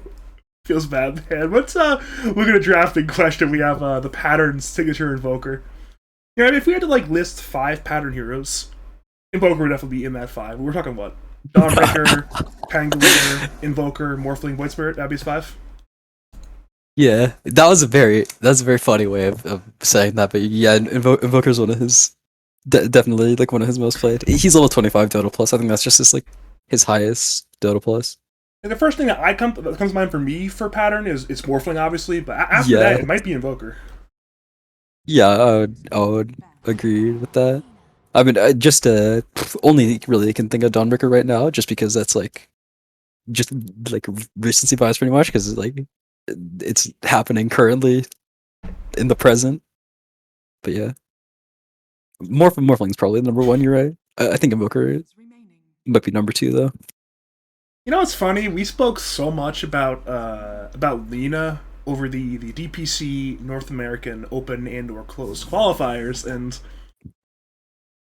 I mean, do you want to give us a quick refresher on what Lina does? Because Lina is very good right now. You're just like a carry hero, and your game's always good because you're uh, just absolutely busted in the lane, and then you just farm travels BKB, 10 and you seconds got some remaining. absurdly early BKB, so you can't die, and you just keep buying right click items. You just get some silver edges, get some MKBs, some satanics. You should right click people. Radiant team ban. It's always fun where it's I believe the way you described it is the only heroes who can beat Lina in mid are completely off meta picks, and Invoker is not that. Yeah, I remember actually we were talking about that. I said Beam Heroes and then I said SF, and that was funny to you. It was funny to me because, I mean, it's SF. He was like the king of the mid lane for years, and now it's just Seconds remaining. he's irrelevant, which is, I mean, how the heroes fall, you know? It's SF's not terrible actually, but it's just like oh no, you need to like have some SF guy like what Viking GG did when they were relevant. Safe on SF is popping up, but that's besides the point. was it you that mentioned that SF is like in an awkward spot between mid and carry right now? I don't think I said that. I think actually it might have been Neff actually, Neff Sensei. Remember I was watching I think it was like the Chinese qualifiers. He was mentioning how he thinks like SF is like in like an awkward spot between mid and carry right now. I guess we're a bit on a tangent on that point. Do you agree with the statement at all or no? Seconds remaining. I'd have to ask him what he means by that. Radiant team pick. I'm gonna be real. It was 4 in the morning. I don't remember what he meant anymore. Yeah, no, like It's just it's been it's 4 in the I can morning. speak from experience. Sometimes you just like say stuff that like kind of makes sense, but there isn't like real substance behind it. So I'd have to ask Def exactly what he meant by that, because I wouldn't say that, but I might agree with his reasoning. That's fair. I mean, I put him on blast in front of 27 viewers for no reason. So what can you do? We have His career is done. Yeah, 27. Damn. we're up to 30 something now. 33, We're really, yes. well, whatever will the official DPC Chinese caster do to literally me. I love Neff. Look at that draft though. We have the Ultra Gunner Classic. It is one of, if not his most signature heroes. It is a big man with a big sword. Sven the Rogue Knight. Yeah. Yeah. Okay. Yeah. I mean, 10 Sven seconds remaining. is Lily Ultra's Discord picture right now. I'm pretty sure. Sven. I'm looking this He's up. yeah, it is still. It's I mean, Oh, this is this is the signature. There's only two heroes that I think Ultra's like super known for. I mean, back when he played mid, he's an SF player, but I think recently it just Drow and Sven are his two. And No Teddy banned out the Drow. They say, you know what? We don't want to deal with the Drow, but they are dealing with the Sven. And now, I mean, it's back against the wall for No Teddy. If they lose this game, they're done. They will not defend their title. But they have Kobe playing Lina. They have KU playing the Chibi. But notably, it is a 3-role Phoenix. What are your thoughts on that one?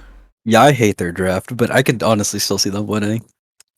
But their draft just looks so ugly. Like we were talking about, they kind of had lockdown issues last game, and this game it's like amplified. Their lockdown is Pudgy, which is actually pretty solid. Like Blink BKB.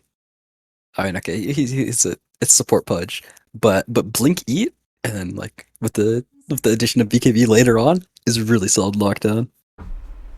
But aside from that, they just have nothing. I mean, if Disruptor has similar performance to last game, then probably won't be looking at Ags this game. And that's pretty much like Phoenix Offlane's main problem. It scales pretty well, it does a lot of damage, it's like pretty strong in the lane after level 2.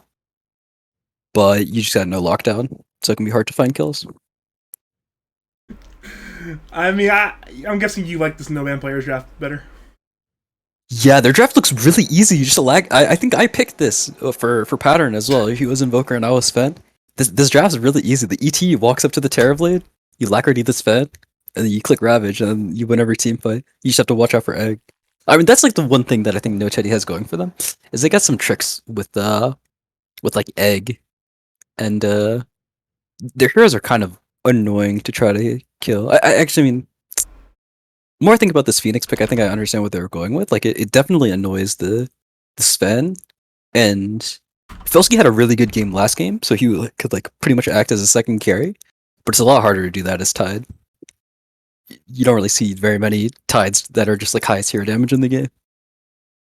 And so this Phoenix is able to like really annoy this Finn, force him to use BKB when he doesn't want to.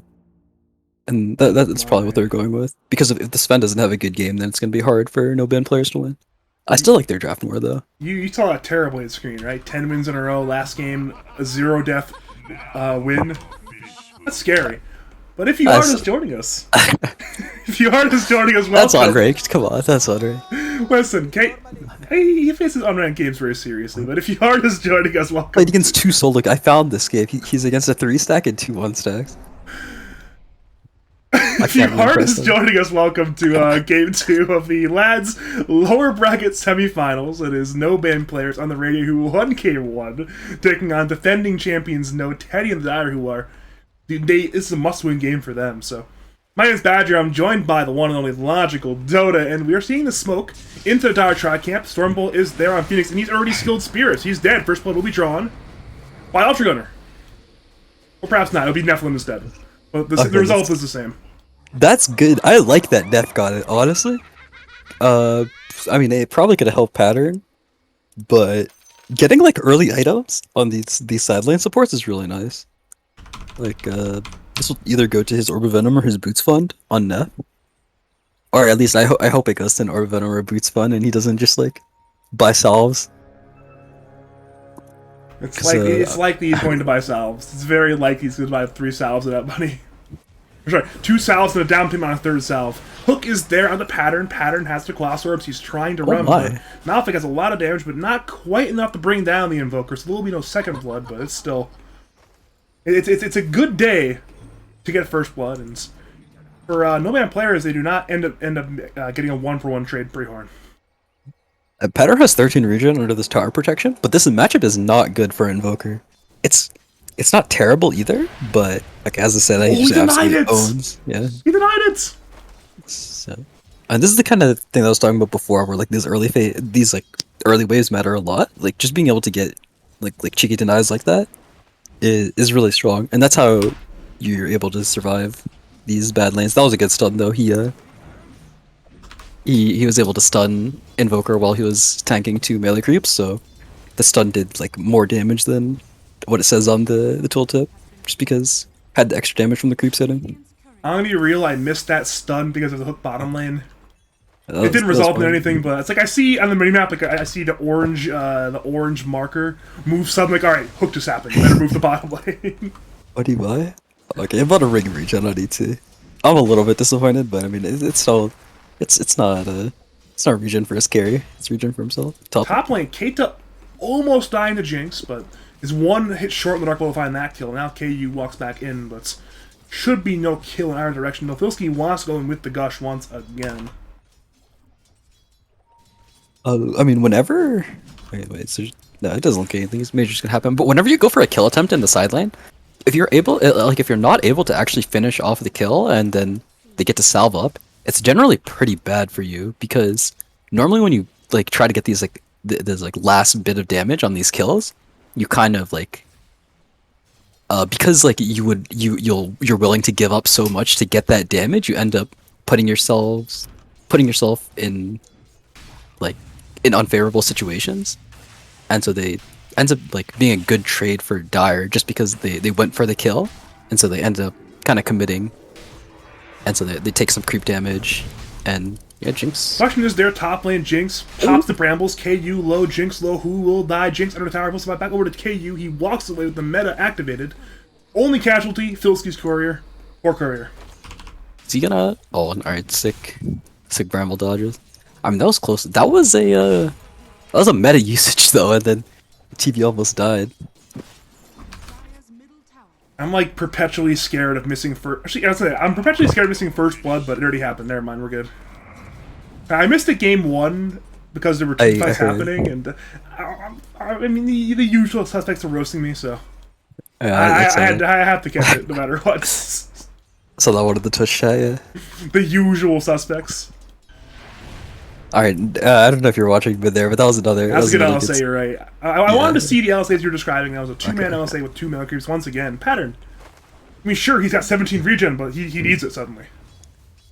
He Yeah. he has to bring out Tangos on Quasflex and Volker. That's never a good sign. No, I mean this is. I mean you don't want to. You never want to bring out tangos because like even though it's really gold efficient, it slows your courier down, so it can be kind of annoying. Just to like to interrupt your item setting to send tangos out, but it's like really nice on an invoker, especially just because like when you're able to pop these tangos under with the tower protection, you heal so much. Something that Yatoro does a lot that I like noticed just from watching his stream is he'll send tangos out at like the 8-minute mark. Like he'll just be farming the jungle, and he'll be at like half health, and he'll just send tangos out, and he'll just like slowly chew on them. Might as well. I mean, we're seeing Keita being gone on by 2. Tornado is there from Pattern at the very edge of the ability, but the 2-man kinetic field from Keita means he will survive on Disrupt. Over to bottom lane. Never mind, I thought something was happening bottom lane. Something is not happening bottom lane. I am sadly mistaken. This is annoying for ET. This is definitely one good part about Phoenix. Phoenix is like maybe one of the best heroes in lane against ET. Oh, We and see a hook Sicko. back now until Stomp. It'll be there until actually both of the heroes. In comes Ultra. Actually, you know, it's like, alright, I'd rather hit creeps than help my ET. Alchemy help not needed, so all is well in the bottom lane for the side of no banned players. Phoenix item build's really cool. Oh, a miss. This one. time missed by Malphite. Bit of a rare miss, but a miss nonetheless. We're seeing Filski just walk in the 2v2, looking at Keita. Keita now down to half HP, but to walk away quite easily from that one. Over to KU. Despite the relatively hard lane, he's still 27-5 in CS. He's doing a very good job here. I'm pretty impressed actually that they're doing so well in this lane because it didn't look good, especially when we saw like the attempted man up with meta earlier. But because he's just It's Then very the rare you CS. see a 6-pick Terrorblade, but I guess when you have KU on your team, you just 6-pick Terrorblade and get away with it. We're seeing Keita being gone on in the Radiant side Tri Camp. Cold Snap, right clicks. Keita made it to try to 9 neutrals, but I don't think it's going to work. It will not work. that's really important. That's earn charges for Invoker. This is really nice call to pick up like that. It's one of those things, like, I've noticed a lot of Invoker players where if you don't get that first charge of earn, it's so hard to get online and release. Once you get 1 earn charge, you can easily parlay into more earn charges. It's very good now to be that Quaswex Pattern Invoker. He's doing a good job of keeping Lena low mana as well, so it doesn't really get annoyed. Forces the Disruptor to TP mid and bottle refill. Just like always kind of just EMP tornadoing every once in a while.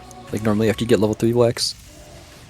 Good Seeing way Jinx over. once again fighting with Keita. Curse Crown is there. In comes Kobe, but actually it's a glimpse into Keita, but Kobe is still a bit away. Has no boots on the Lena quite yet. Dragon Slave hits on Jinx. Jinx is running. Tornado EMP will hit onto the Lena. Lena will lose her mana once again, but in comes Keita, who's hasted, looking for a kill on Jinx. Jinx has Brown Maze hitting at the Keita. Keita, Jinx, both low. Who will die? Might be both of them. No, it's only Keita. Jinx barely living, and that's another earn charge for Pattern. Pattern had a lot of faith in his Dark Will out there. He didn't purge the haste rune with Tornado. Just I'm probably most likely because he didn't want the Lena to be able to walk over for like completely for free and just like kill them. But I mean, Dark Willow manages to make it out still, so it ends up being a good play. A bit of a non-sequitur question, but I wanted to ask it anyways. Is there a single hero that has a bigger delta in terms of enjoyment for playing against versus watching as a spectator? I hate playing against Pudge, but I love watching Pudge. I play against Pudge and I'm just on Suicide Watch. I'm watching Pudge. This is hilarious. I'm having a great time right now.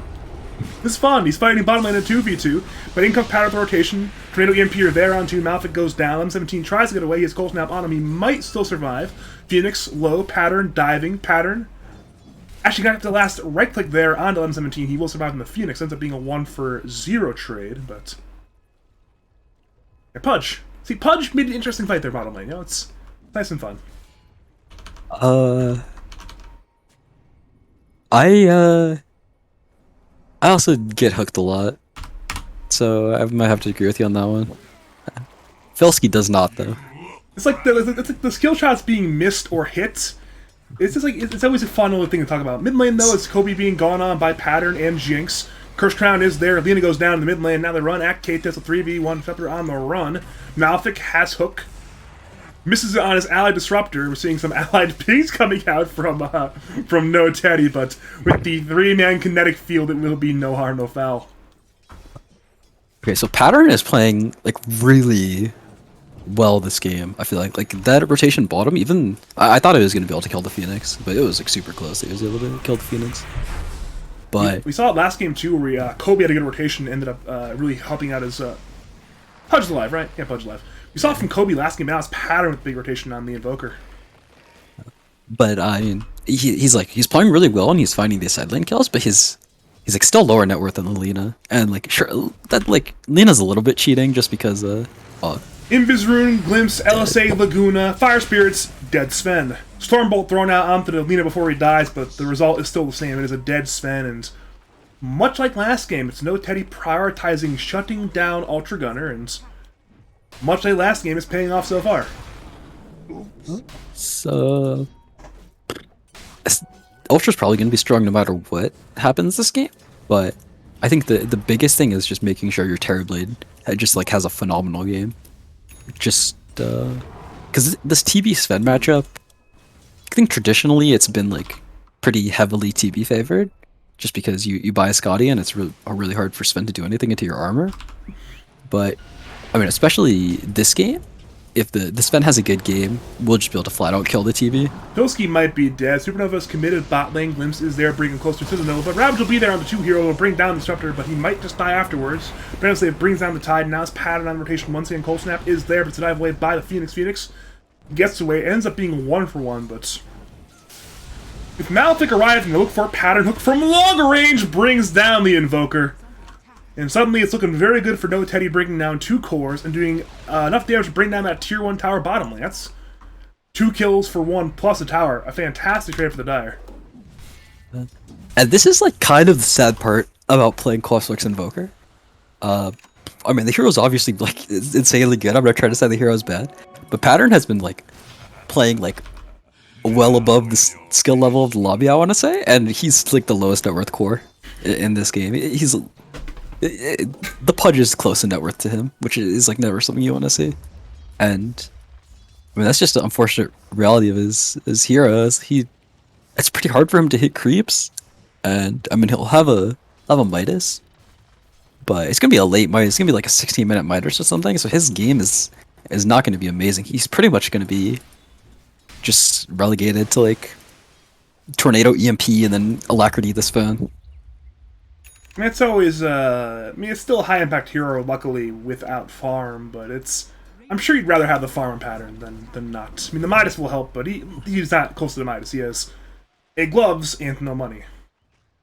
Yeah, I mean, it's like, it's high impact in that, like, I mean, your spells are still useful, obviously. Pattern's gonna click his button still, but you don't pick Quasex Invoker, like, or you don't pick Invoker just so that you kind of just like expecting your game to get shit on, and you just like press Alacrity on the spin. You want your Invoker to be able to get a Midas and get a Travels and also like get really farmed alongside your spin. There's some always very cool items you can get in the late game on Invoker if the farm permits. Items like the Ags, items like the Hex, which can really, turn a team fight around in terms of, in this game, Ravage plus Cataclysm will be very huge if Pattern has both the Ags and levels in Exort, but currently he has neither of those things. He has no farm and 1 point in Exort. Yeah, he's it's pretty safe for him to farm this bottom lane at least, just because he's fairly tanky and there's some creeps here, but he's not farming that fast, and because they see him bottom, they are able to just run in here top. Top lane LSA is Miss Ravage onto 3 heroes. Terrorize comes in on plane, Supernova is popped. In comes a splitter. It might hit on Pudge. Hook misses, and now with KU arriving, No Teddy wants to chase for more. Keita is being run at by 4. Disruptor should go down here.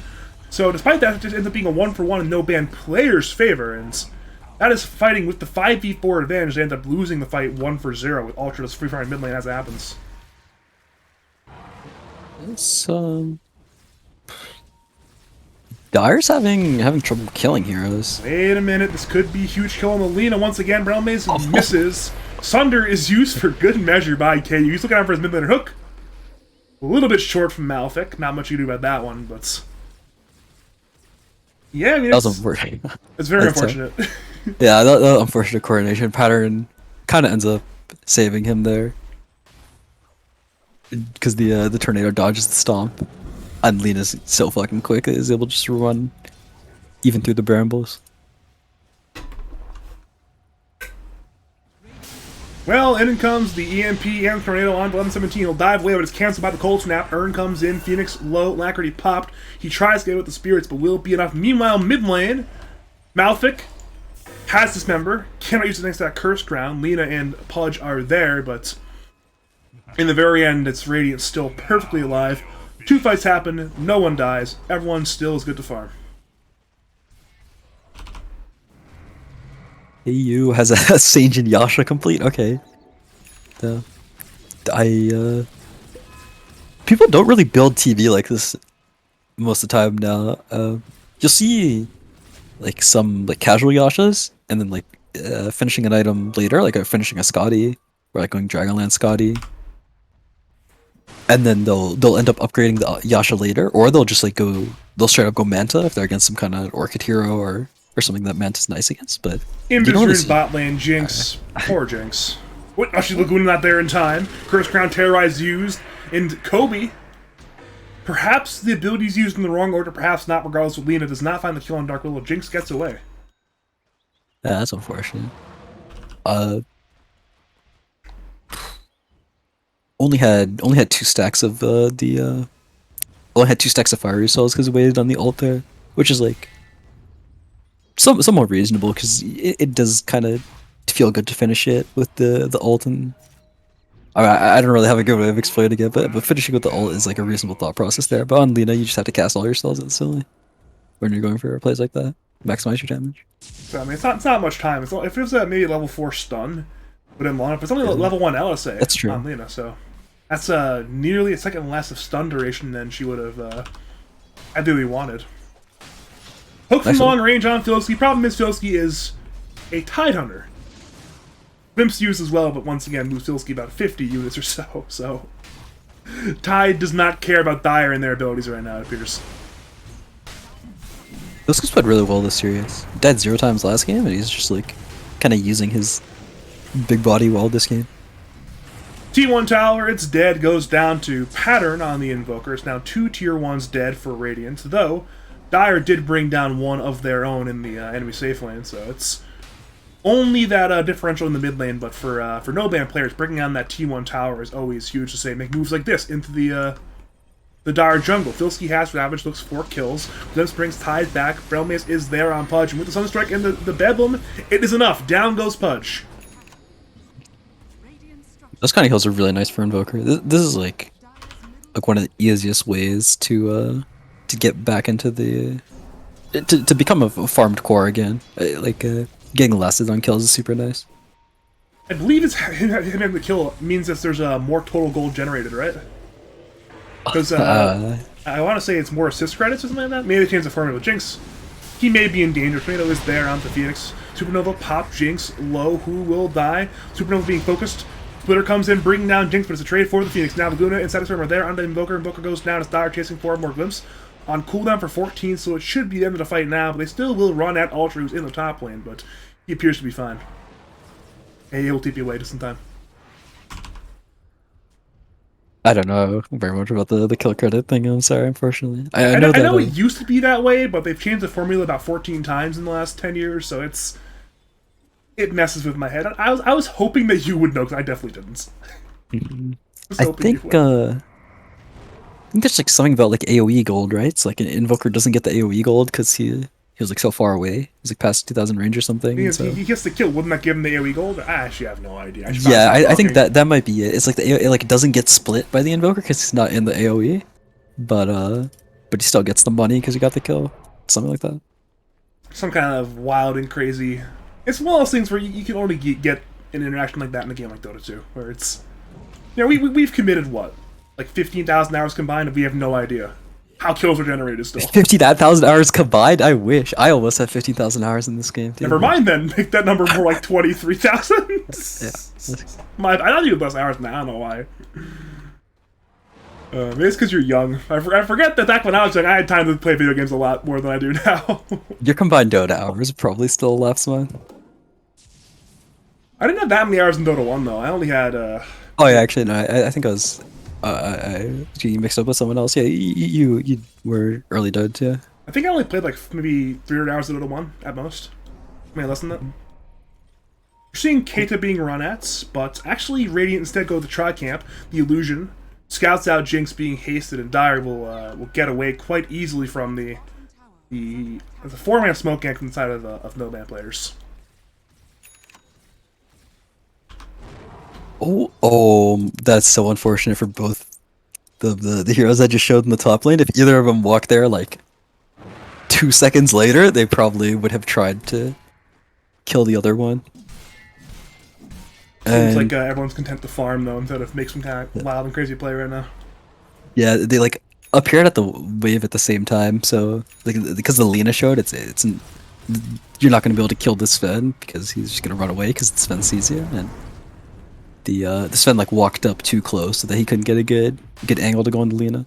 But I mean, to be honest, probably neither of them can actually kill each other. It'll be like extremely close. Maybe Ultra can with the Sunstrike. Well, it is no-ban players playing in the Dire jungle. They do not care, but No Teddy are aware of that with their wards. They're well aware that there's literally 5 heroes in their jungle pretty much. Except one but Pattern. So they will split up. They'll push in to the Radiant jungle. They'll play their own Tri-Camp. They'll be content with farming these areas. And so far, it's still relatively even net worth-wise. You know, it's less than 1k advantage for No Teddy, so it's really no lead for either team.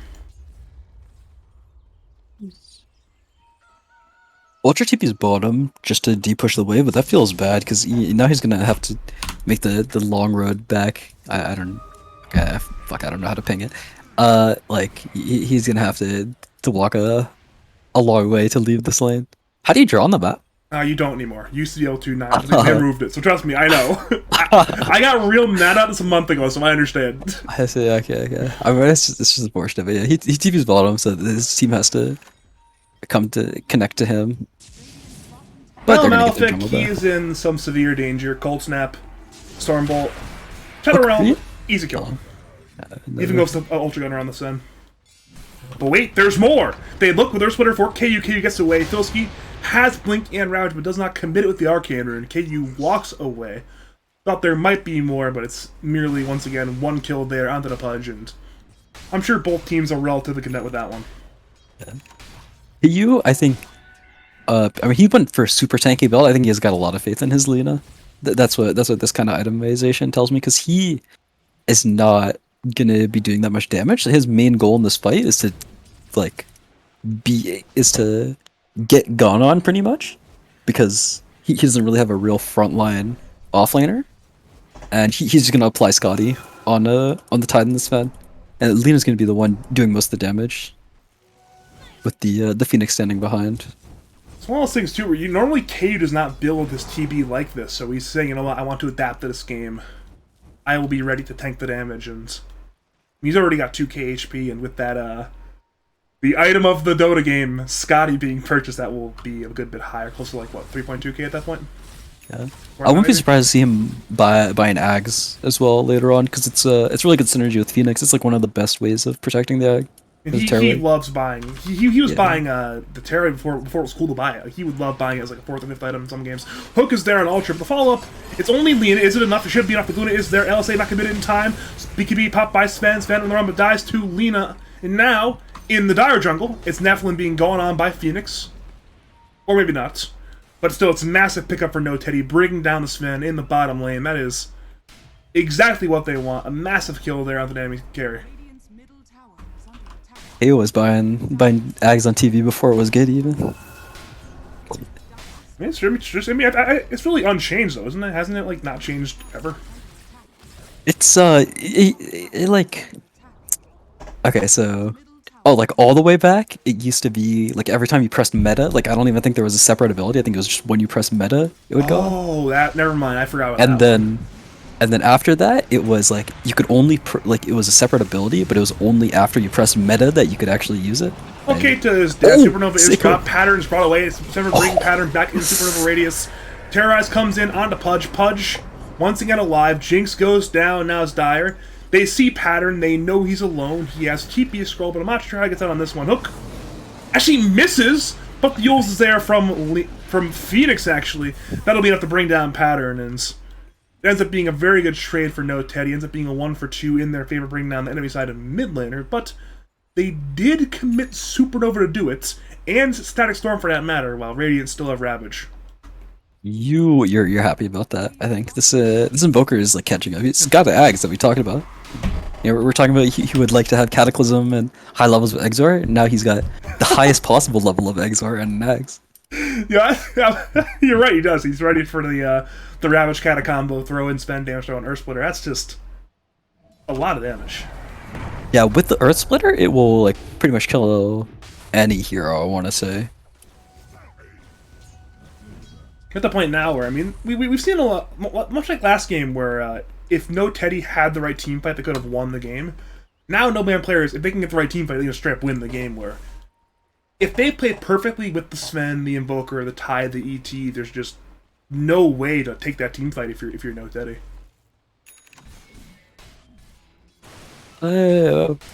Yeah, I think their team fight's stronger. It's just like Dire's gonna have to like trick them to take good fights, and it's like it won't like look like okay. Mel, Bottom lane, Pattern once again has been eaten. Ravage is there on one, Pudge dead, but TP with the BKB looking for gonna go Pattern. into this. TB pops the TP, gets away, ends up being only kill there on Pudge, but yeah, I mean, that's great for No Man players. They save their Invoker and they bring down a Pudge. that's a meta BKB usage as well. That's a 9-second, and it's a meta. So Well, it's Ultra running at Keita. He was glimpsed back. Connect Field is there. Ultra is stunned by the LSA. Laguna pop there on Ultra. Ultra once again is on the run. Nephilim has a spirit, but Dire will walk away from it. Yeah, a lot of abilities committed on both teams, but in the very end, it's only Pudge dead. yeah, you're really happy. Nice play way. Bilski there saves his invoke. I mean, saves his invoke. Yeah, actually, no, he saved his invoker for sure. Right, he's getting eaten. Yeah, so good play. Unfortunately, TB is a lot of damage if he was wailing on the Invoker, but Bilski ended that one very rapidly. Yeah, once the invoker is not getting eaten by the Pudge, like no chance of Pattern dying just because you can always go into this there. I mean, this game feels like it's going no band player's way, but Dire's still up 3K net worth wise. Yeah, the net worth says otherwise, but you know, it's only 3K net worth lead. It seems to have flattened out. I don't think 3K is a margin where no band players can't fight. You know what I mean? Is that it? Yeah, I mean they'll be stronger. Like even if they're down 5K, they still might just be stronger in the fights just because they got this. It's logical. I want you to check where the regen rune is right now. I Yeah. want you to this check is- where the regen rune is. What's even like? There's no point of doing this. There's no like storm in this game. It's not a useful rune. So he's bringing it into KU's rotation. So if this is for KU, that's one clarity saved. Mission accomplished. We're setting up their TP. Actually, you can give yourself mana. I don't know if that's. I mean, he's full mana, so I'm assuming he didn't need to. But I know that if you like hook a rune and then you drop a mana item afterwards, because it refunds you the mana, you can like get a net gain by hooking runes. It's a fun fact. Actually, it's quite fun. I'll agree with you on that one. I think I learned that one and then I never played a game of Pudge, so I haven't been able to use that one. Alright, something is finally happening. There's a 5-man smoke gank from no band players, we're assuming, and that is the case. They're leading the way with the Tide and the Sven, of course. They head mid lane, looking at the vision, they see a TB in the jungle. That's their primary target, it appears. Regen rune's still on the ground. Ultra leads the way, is Invis. Hook scouts for Roshan, and now Dire Arspot. They find KU, Stormbolt, Kata, Ravage. They bring down KU. They now head to Keita, and well, Keita, his life also is gone. It's 2 kills for the side of no banned players, and look where they took the fight. Right outside the Roshan pit. They're gonna walk right in there and probably grab that Aegis. That was really crazy though. Filsky steals the regen. Filsky dotes. That was just like absolutely brutal. They casted everything on the TV, as they should. They see KU trying to play Dota, and they say, no, you are not allowed to play Dota. This is not good for us. Go play League of Legends or something. Oh no, they got Phoenix in the middle of the dive. Great stomp from Nephilim. Terrorize comes in, was not needed. Result the same. Actually, he just goes to Nephilim on the Elder Titan. So maybe a bit of panic there from the side of no banned players, but Roshan goes to the Radiance, as does Aegis, as does the kill on Phoenix. But that Aegis is not where they want it to be, I'm quite sure. Yeah, I mean, this could be just like a very elaborate way of being able to get natural order on TV, but I think most likely it's just that's not what they wanted. And they might just lose it right now. I mean, Laguna Oh, committed Nephilim. no. Actually, he has 2 lives, but he might just lose both of the lives. Jinx has no Terrorize. Oh no. That's so fun. That's, I'm dying actually. The one cope we had is elaborate way to get natural order on the TV, and well, that play is gone. Tower is under attack. well, that's pretty unfortunate. I mean, the problem is that like even if you get a BKB or an Ags on TV, if you walk or on ET and you walk next to the TV, sometimes you can just die unless you get like a crazy good Astral Spirit that gives you a lot of armor. So I can like kind of understand. Oh, Filsky is broken. He's stunned on up. Supernova is there. Kobe pops BKB. Filsky low. Action from Committed Tide. Will go down now. It's Dire looking for more. KU. He is in the meta. He wants Jinx, perhaps. Jinx is in the Shadow Realm trying to run. LSA cancels Nice. TP up. Jinx goes down. It's 2 kills for Kobe. Keita looks for a glimpse. Does not find it, but it is still 2 kills for no Teddy. They now hit the tier 1 tower. That tier 1 is very, very dead right now. And they head on forward, perhaps even for more. Problem is, well, they don't have waves. Their wave is here at the T2 tower, so there will be no tier 2 top lane. Kind of talked about how Radiant had like significantly better team fight for a long time, but it's like I mean, as I'm looking at this game, I'm kind of rethinking that this Phoenix is getting pretty strong. That was a solid egg in the last fight. I don't think the Phoenix has really completely been able to show off what they're capable of. I think they've felt a little underwhelming so far, but I mean, it's probably also because the Phoenix hasn't been level 18. Now it's got the strongest iteration of egg. It's Radiant does not really have nice ways of hitting the egg. The Invoker doesn't have a BKB, so he can't just like Alacrity himself and BKB hit the egg. And the Sven can't really hit the egg, because when you blink in on Sven, you need to get something done with that blink, because after you blink in, you are committed. That is like your one, like that is when you pick your fight, because if you blink and you just like go hit the egg with Alacrity, you're just gonna get Scotty slowed, and then you will only kill the egg. You won't actually manage to do anything in that fight. So it's awkward for Radiant to play fights now. It's the one thing that can say is bringing down the egg boost kills an offlaner, but you still need to poke, of course, the TB in the Lina. Pudge gets gone on by 5. Pudge actually gets gone on by 4. Result certainly the same. It is Pudge in the grave, and he's even all shouting now. Apparently, the stop animation. Yeah, that's something that happens if the center of the spirit is in fog. You just like don't see it. I had that happen earlier today as well. Yeah, it's fucking annoying. And that is, it's Dota 2 for you. Sometimes you just Yep. don't have vision on stuff, and then things don't play properly. Kind of like Arcworn Spark Rates, like before when that hero was like super crazy, you had to be able to literally see the center to have vision of the Spark Rate AoE. So if you just like slightly put it in the trees, it would just be completely invisible. You made me shiver in my chair. That's bad memories, man. That's bad memories. I'm happy we haven't seen Arcward in the last week. I don't want to see it. I haven't seen Arcorn in a long time. We've casted a lot of Dota 2, and there were absolutely zero Arc Wardens, and I want to keep it that way, man. I really do. That hero can be cool. It can be sometimes. Well, my problems with Arc Warden, other than obviously having to play against it, is when you cast it, right? A lot of times you go from like hero to hero with hotkeys, but you need honestly, I can like manually somehow make a bind for the Arc Warden clone. There's no way to easily go with the clone. A lot of times the clone goes to like say a solo kill on support, and it's like, all right, something I go press say 1 for Arc Warden. I get the real Arc Warden. I don't get the clone. That's the hard part, you know. It's a hard hero to cast. Just because of the way the mechanics work with the spectator mode. That's fair. I have played a lot of Arc, so I just enjoy watching the hero, but games go long. Arc Warden, Naga Siren. You're a fan of long games, logical. Yeah, but when you're playing carry, long games are fun. When you're playing mid, you just want to like end the game minute 25 with. Well, they smoke up on no-ban players. They find Keita. Keita glimpses back Ultra Gunner, but it will not save his life. Merely just gives the kill instead to the Sven over to the Tide, and now the rest of the no-ban players, except for Pattern at the Dire Side Tri-Camp. But looking at Pattern, he actually has been Never mind, he's in this. They dust him, but not in time, and Pattern will get away from any of the danger. Speaking of danger, it's Malphite being gone on by He's gonna Ultra make it out Gunner. with legs. Yeah. Wait Oh, a shit. minute. Stormbolt No. is there. Aw.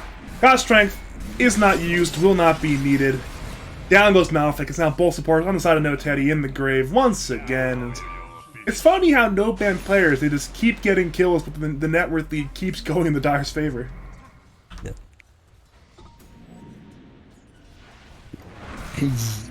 Yeah, I mean this net worth is a little bit fake just because they have TV Lena, and meanwhile Radiant has like I'd say Kloss X Invoker, but that's also not true. He's got more points of Exort than he does Kloss at this point. It is just Invoker now, but Doesn't like fake farm imply like Alchemist Doombringer though? I mean, it's not like TB Lena can't use the farm, you know? They use. I mean, no. The fake farm is just like any hero that farm like any hero that like disproportionately farms to like how strong they are. I think like you need like a little Invoker with less net worth is equal to Lena with more net worth in strength, and so I'd call that fake net worth. But I mean, yeah, it's not Doom or Alchemist where you're just like making that's fake net worth right there. By all definitions, that's fake net worth. Doom Alch, Meepo.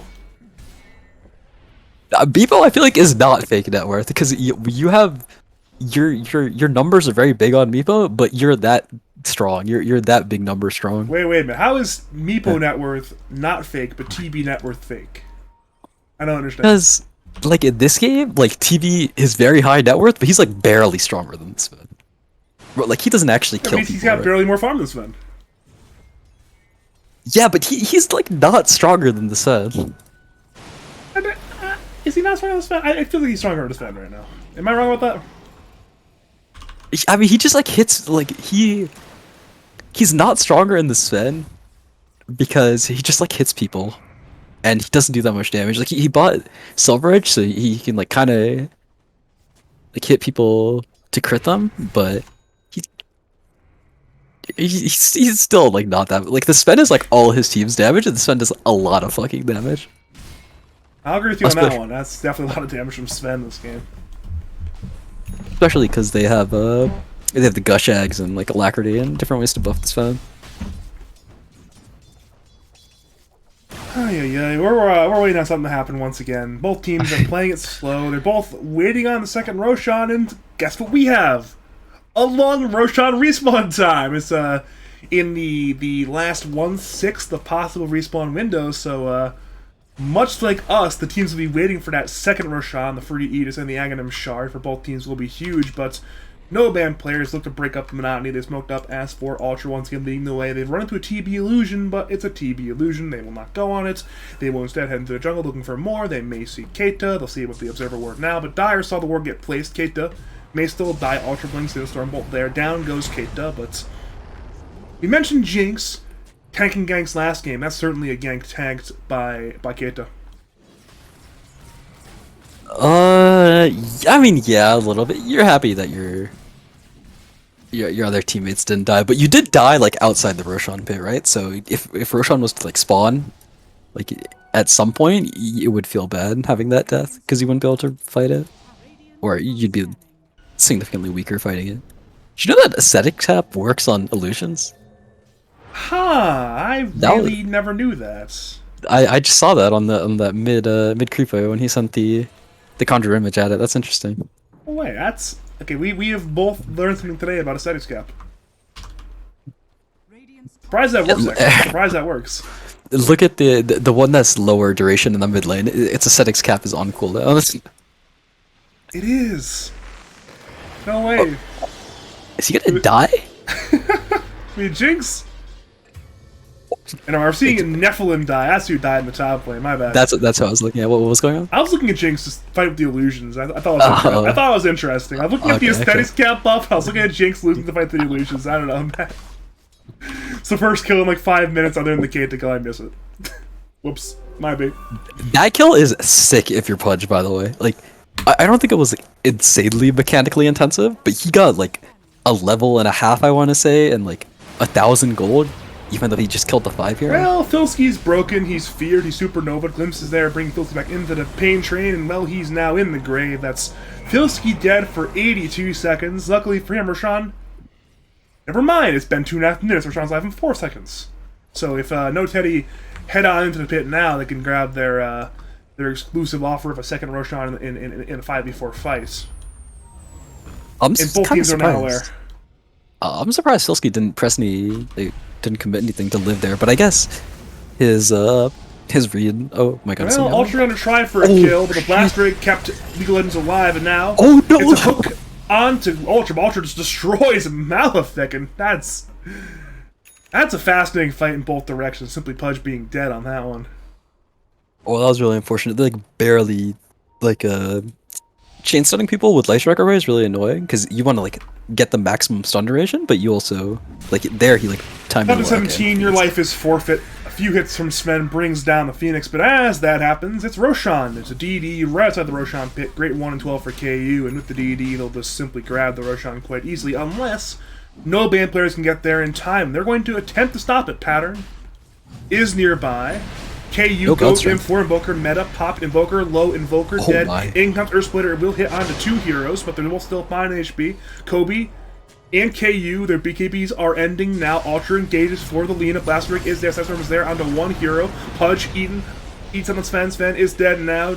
Dire, look for more. They glimpse back Jinx. Jinx in the middle of 5 heroes, it seems, and he'll actually blink away in time. Good escape there by Jinx, but once again, it's No Teddy heading into the Roshan pit. The DD is over, the meta is still going, so should be an easy Roshan, unless Filski can save this fight here. Pattern looks for the top Give him a defender, is refresher. dead. Filski has 2 Ravages. In comes 1 there on KU. Kinda committed with the force staff. Now, actually, the hook from Pudge. Filski once again there looking for more. Sutter comes out. Malefic still is dead, but now KU's full HP. Jinx goes down. KU hunts for more. Glimpse brings Filski back. Filski TPs. It does not work. Filski goes down. Tornado hits onto Radiant, though. They are running away quickly. No band players. They can no longer fight, it appears, but KU actually has no meta. Roshan still alive, still low. This time it will go down. Force Spirits try to scout, but it will not be in time. Aegis goes to KU, as does the Shard, and after a very chaotic fight, is No Teddy up on top. Yeah, I mean because he casted God Strength on that one on him bottom, and he was able to get the Phoenix kill out of it, but they had no God Strength for this Roshan fight.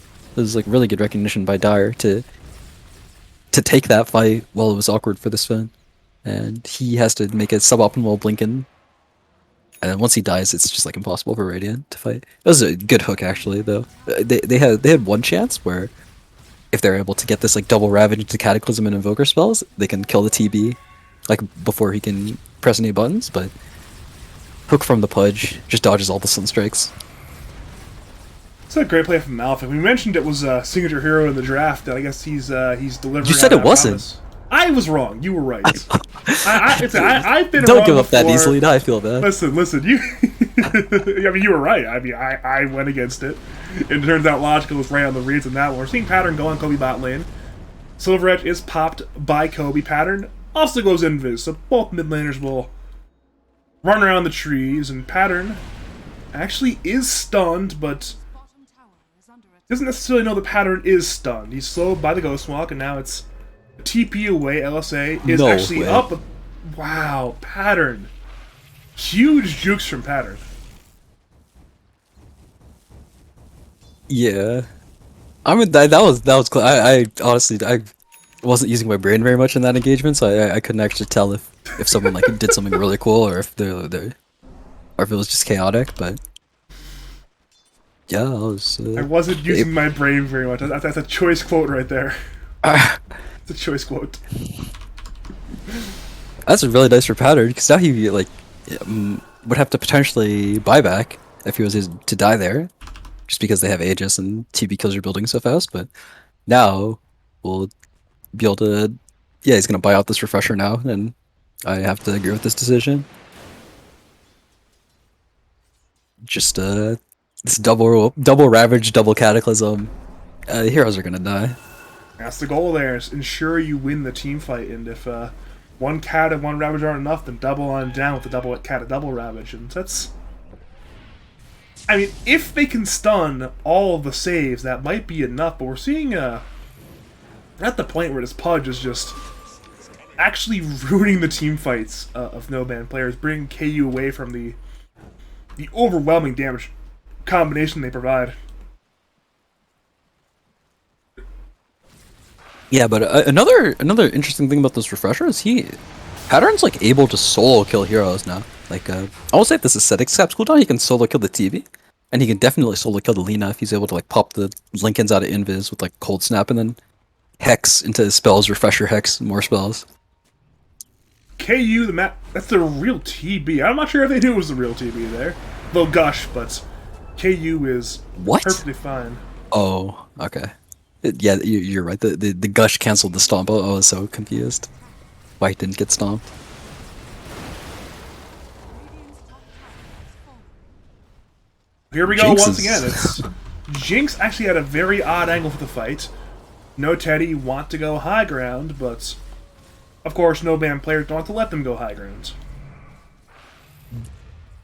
I mean, this is a nice angle if you're looking to press terrorize, because most of the time if you're TB or Lina and you're looking to like BKB the terrorize, you're just like kind of looking at the projectile that's going to come running from the base. But at this angle, they can get you off guard. But they're not doing anything, so there's nothing to worry about. Age is going to run on a minute as well, so it looks like Dara's going to chill some more.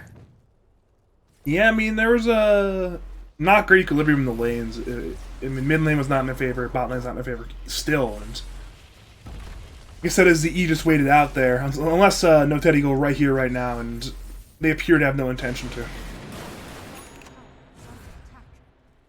I wonder what like timing they're waiting for, because I'm not sure how much. Sorry, excuse me. I'm not sure how much stronger they get with items. I think this Pudge BKB could be pretty nice, but he still only has 12 armor, so you might just like die to Sven clicking him 4 times.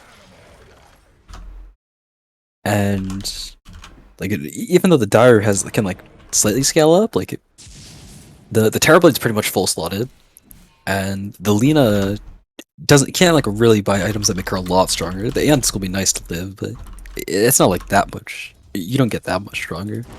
But meanwhile, it feels like the Radiant have kind of like a lot of space to improve. I'm not articulating this idea very well, but like the Tidehunter's inventory, it looks pretty unfinished, I think. Probably wants There's to a lot you can buy. You can consume the Ags, upgrade the Hood, buy another item instead of Soul Ring. I mean, Sven can buy Ags, buy Shard. There's a lot of these people. I mean, you can buy Swiftblade. There's a lot still to be bought for the side of these Radiant side cores. That's the same. That's the nothing about like say Jinx and Nephilim, who scale very well for supports this game. Yeah, I mean, Dire, they're just really solid scaling supports in this game in general. Let's have both teams have that then. Both teams have very good scaling supports. Yeah, KT is not going Ags though, which is a little bit unfortunate, just because I feel like it could be good because they're kind of playing this game so patiently, so that he has a lot of time to be able to get these items. But he isn't like looking to be very greedy at all, so hasn't been able to finance it. Well, KU wants Butterfly, and that will be basically the end of his upgrades for the game. He can buy a Moon Shard still, but he's got the Axe Consumed, he's got the Shard from the Roshan. I mean, KU's capped. He's He done. will buy a refresher for sure, and he'll probably switch out one of the items. But yeah, I think that's pretty much it. And At that point, it's diminishing gains, though. You're not getting much more return. yeah, I think Ultra on Sven. I mean, the Moonshard will be important. I think Ags on Sven is. I think it like makes the spell worse. To be honest, I think the shard is definitely more useful, and I think you don't want the Ags because it forces you to commit.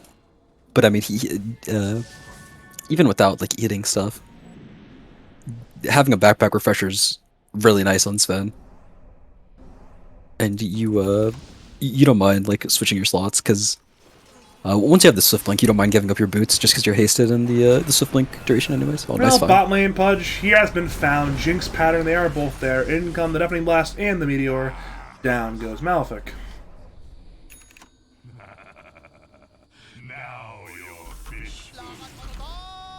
Yeah, both teams, they know we're in a bit of an interim between fights. They're all chatting, they're popping the lockout monotogs and the ha-ha-has, and they know. I mean, it's their Roshan, that's the all-important Roshan in this game. It's been about 8 minutes, just short of it right now, and we're patiently waiting on that respawn time notification to find out when the third Roshan will be alive. It'll be alive in 7 seconds. Whoa, that's a very short timer. Alright then, Roshan's back at, and this is actually a very good timing for the side of no-ban players. Their smoke is 5, they're running. They're close to Phoenix, they pop their smoke. They know somebody's somewhere, they just don't know where. He's actually to the right. They're checking to the left. They may now find Phoenix, but he dives away in time. The smoke gank has failed. Huge opportunity for no-ban players, but they could not connect in time. Radiant's top tower is under attack. Okay, bought an AC, by the way. That's pretty interesting. This is his read on the game against ET. Just getting plus armor, so it can't be natural order. Makes a lot of sense. I mean, it's a good game to finally have some armor for KU.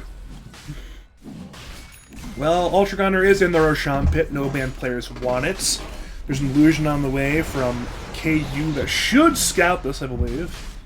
And it will scout it, so Ultra Gunner hits the illusion. Curse Crown is there. This illusion is stunned, as is Roshan for that matter, but no-ban players, they vacate the Roshan pit. They don't want to overdo it quite yet, so it's Oh,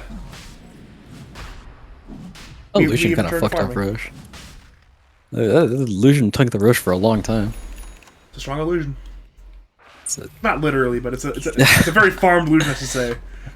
'Cause strong illusions are a thing now. It's not one of those, but it's powerful, I should say. It's a powerful illusion. It is quite powerful illusion. Piggy's got the refresher key too. Moonshard's a fake item. No one buys Moonshard anymore. It doesn't exist. It's not real. We'll get it eventually, right? I mean, minute 60 you might get it, but obviously not his priority right now. I mean, double meta, double terror wave, double BKB. Those are all seem to be more important to him than having, what is it, plus 60 passive attack speed? Oh wait, it's a 5-man smoke into the dire jungle. Filsky pops Gush, misses. They look and they see Keita. Static Storm is there. It's silencing Jinx. In comes KU. He terrorises there on 3 Ultra Gunner. He engages, carries. They're man fighting. Supernova popped. They're trying to fight KU. Ultra Gunner is losing that fight. Earth Splitter there, but Jinx and Ultra are both down. Now go to Filsky. Filsky Rouge is there on the 4 heroes. Kata, double Kata. It's popped. Keita dead, but no Teddy. They're still fighting. Nephilim goes down. It's a 4-for-1 trade, and it's an absolute disaster for no-ban players. And KU, he knows what time it is. It's time for the third Roshan of the game. Oh, Radiant took that fight very awkwardly. I mean, they just walked up the hill and they Pattern's fighting. He goes for Pudge. But the else is there on Pattern. Pattern. He's stunned. He's low. It is now a full 5-man wipe, and that's no-ban players at the 11th hour. They might just be crumbling. That's yeah. I mean, it's a nice Roshan as well for. I forgot their team name for a second. For No Teddy, they're gonna get an Ags now. And most likely will go to Phoenix. I don't really think they value. In your defense, they've changed their name 5 times in 18 months, so I understand. Wait, oh my god, this Academics, this is gonna be for a Disruptor. It's all coming together. Oh, it is? Wait a minute. We mentioned how he has no ags. Yeah. Somebody's going to have ags. All's well. All's well in the world of no Teddy. There's 2 buybacks. Jinx and Pattern committed there as they hex onto KU. But KU has 2 lives and an Aesthetics Cap and a BKB and a Satanic, so he is literally immortal right now, in a sense. Glyph is popped. They're trying to buy some time for the other 3 heroes, not the buyback. We're seeing 2 waves pushed in. Lina, bottom, Terrorblade, mid. Deafening Blast brings down KU's ability to hit, but Lina's just hitting the bottom buildings. Melee's low, ranges not quite being gone on yet, but with Filski respawning and Ultra respawning, not committing it. The Hex is there on Phoenix! Phoenix dove in for a crazy play. It did not work out quite yet. He's Yules in the air, and he might just get brought down. He's silenced, but he's eaten by Pudge! The Pudge! Terrorwraith comes in, hitting on 2, and now it's no Teddy on the run. They have 4 heroes. They will run away, and they'll buy some time for Keita to rejoin them. They'll grab the outpost, but for now, the hostilities, they have ended. KU's running into some item slot issues. I think is he gonna sell Zessenwai here? No. No. Okay. Well, he's gonna continue to have item. It feels very awkward if your team. It's very stressful. I think when you have this many items because you're trying to make as much. You're trying to get the maximum usage out of all of them. I was gonna say he has no TP scrolls, but he seems to have realized that. It's like, wait, I should probably buy one of those. That might come in handy later. He doesn't really need boots, especially because he has the shard, so he's like already moving plenty quick. And even though he, what's it called? Even though he doesn't have a swift link, which is normally the way that you upgrade out of boots if you're carry, he'll just be able to run around very quickly between Demon Zeal and Silver Edge. We're seeing Nephilim with his 100% cleave talent being gone on. December is there. In comes Jinx. In comes Cataclysm looking to turn. Pudge, low. Nephilim, even lower. Nephilim pops Earth Splitter, but he goes down there, and he does have buyback. Luckily, for the side of no banned players, it is one of the heroes with buyback. Looking at just buyback status in general, I'm going to put it out on the big screen. It's everyone has it but Pattern and Jinx. Yeah, this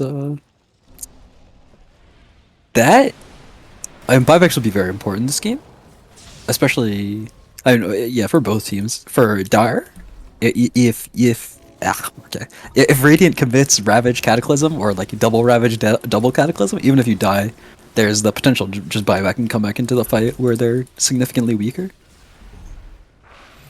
And I mean, Radiant's buybacks are a little bit less important, especially because they won't have God Strength. And Dire doesn't really have downtime. Like he'll pretty much have perma metamorphosis with this refresher. Here we go again. T3 already at bot lane. In comes the Demon Zeal and the real meta. Millerax are dead. KU is hooked away from the danger, and once again, it's simply it's a Moonshard now in KU. We saw the slot issues coming up there, but it's KU returning the buildings. Rangedrax to target. Rangedrax very dead, and once again KU.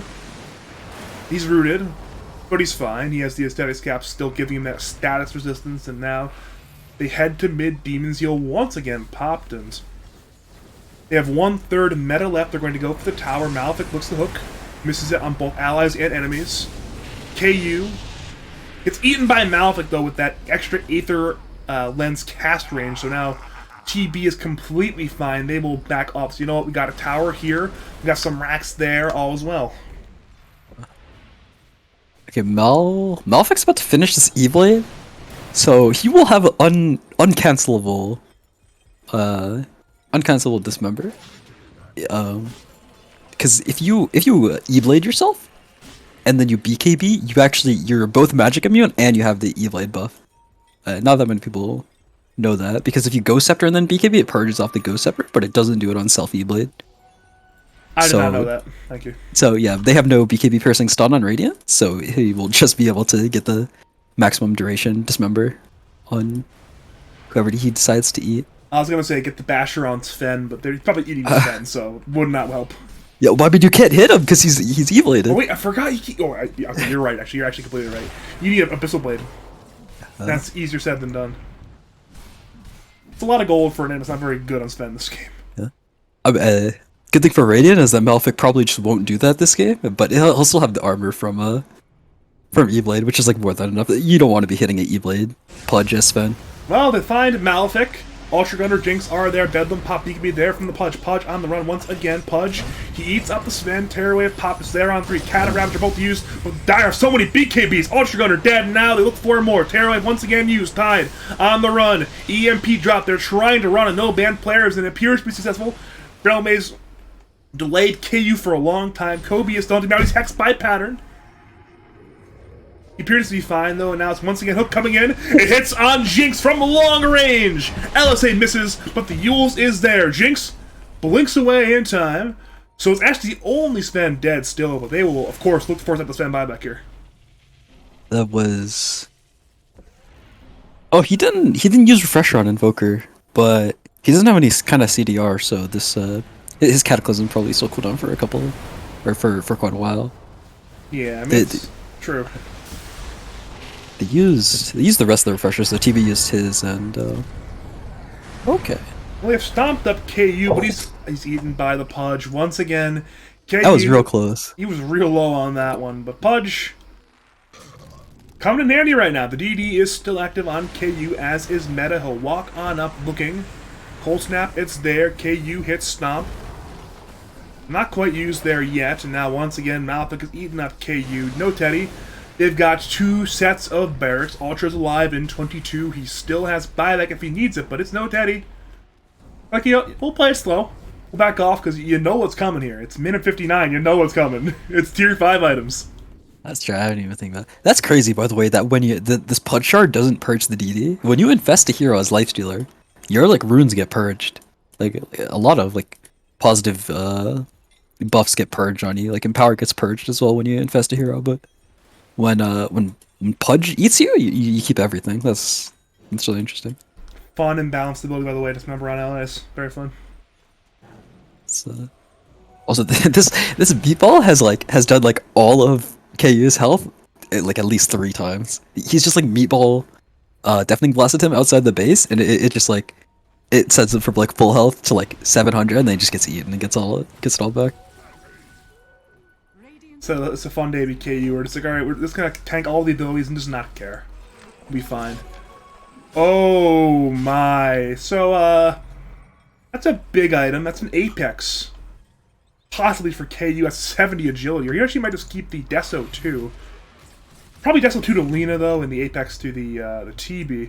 Speaking of, you know, I'd open the scoreboard up, or the shop up to see who gets what here. This is crazy, by the way. Yeah, Apex, I think, is like, Apex on Edge Heroes, like, it's obviously, like, really good, but it's, like, 75 attack speed, 75 damage is not that... It's, like, surprisingly not crazy and for 10 60 armor. minutes in the game. Yeah, okay, right, and... he opts instead for the Ex Machina, which is probably... Yeah. Alright, that's plus 20 armor! What is that? But Apex on Strength Heroes, that is some shit. 70 Strength? That is, just, like, look at... Ultra Gunner. Filsky is glimpsed away from the fight. He cannot join the RC. Malefic being going on. Ultra Pop's got strength. Malefic goes down. Supernova is there. Earth Splitter is there. KU's fighting. BKB's pop. Tearaway's pop. Who will die? Nephilim, Ultra Gunner both die. Both will have to buy back here. 1117 once again dives in further. He's hexed once again. Kata comes on in. Does a little bit of damage and will bring down the Phoenix. So now Dire. They're once again on the run. They've used a buyback on the Pudge, but forced that one out of the stem. Filsky cannot cancel the TP of Keita. He could have ravaged, chose not to. So now it's once again Radiant. They're down 2 racks. They defended the top racks, but back to items. I still don't know what that Arcanist armor is really good. Dire got that, right? Did I say that right? Yeah, Dire got it? Okay.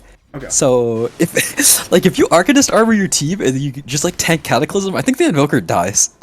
Like it's 35% and it's 1,000 to all the heroes. So it's like it's not that much actually, but like you buy like a blade mail on Pudge, or like you get like some casual blade mail, so you Arcanist armor, the Invoker can just straight up kill himself by double Cataclysm. I think we can talk about how KU is just unkillable with physical damage now. Or even though there's natural order, he has plus 20 armor from Ex Machina.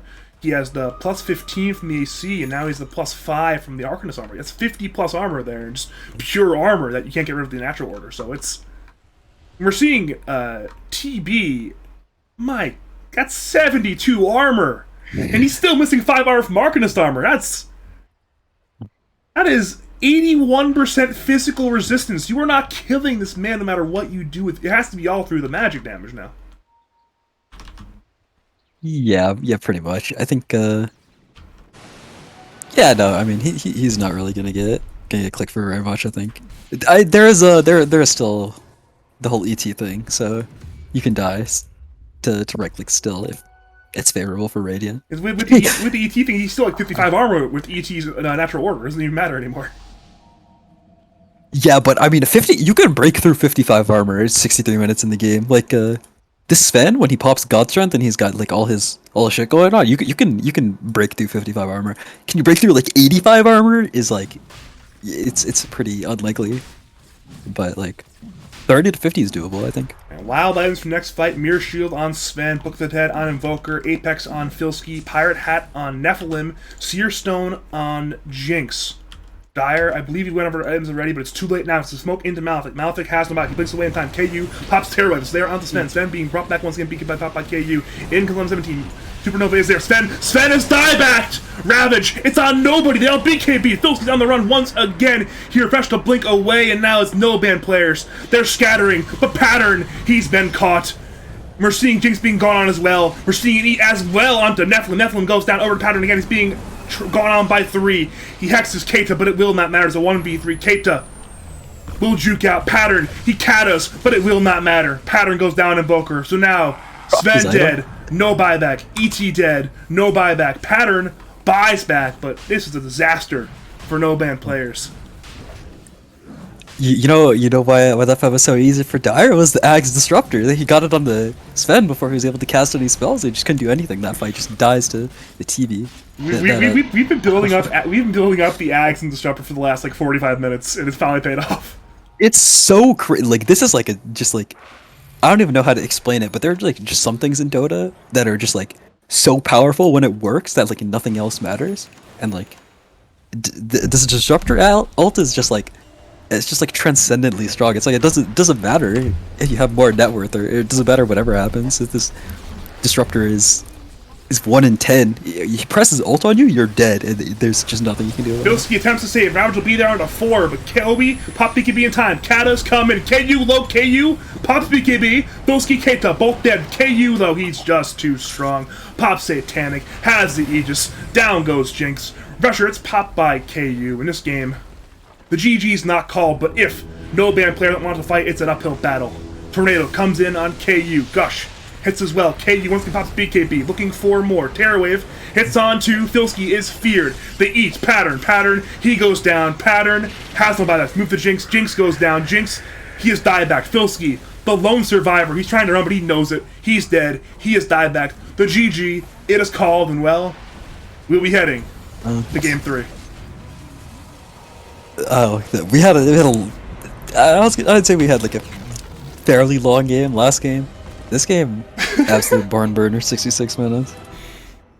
You know, it's another slow burn game where it takes a while, but we reached a crescendo in these late game fights. It's game 3 time, baby. Let's go. 1000 GPM TV. That's how it goes. I'm gonna go here. There we go. We figured it out.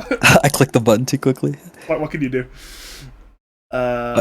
We have game 3 in our hands, though. I mean, it's one of the situations where they 6-picked Terrorblade last game. I think they're going to ban the TB this game. I don't think they're going to mess around with the proposition of KU's Terrorblade again.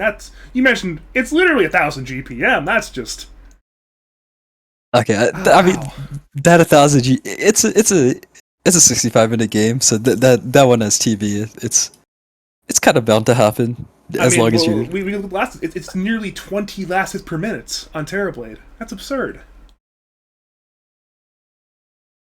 I'm gonna try to take this away from K. Yeah, that's definitely hella impressive. I mean, anytime you get more than 1000 CS in a game, you hit the creeps pretty well.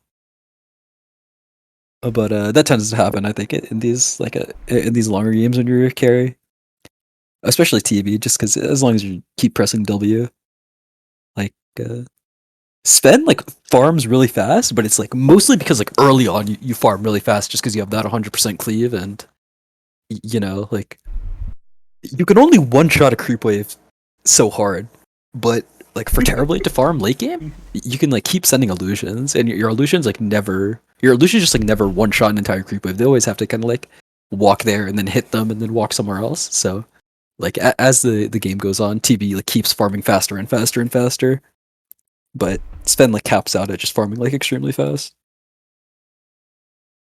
I feel like both teams. I mean, they know it's coming for Game 3. Both teams are well aware of what's coming. Both teams know what style they're going to play. Both teams know what heroes are going to be picked. Obviously, both teams are taking some time to, get the restroom. Probably grab some water. The usual suspects between games. We left the coin flip again for priority Game 3. No ban players. They won it in Game 1. We'll have to see if the luck is in their favor again for Game 3, but... Man, that was a wild game. Look at Kate's inventory, dude. He's got a fluffy hat, brown boots, consumed eggs, magic wand, tome of knowledge, Ascension ward, and a full Wind Waker.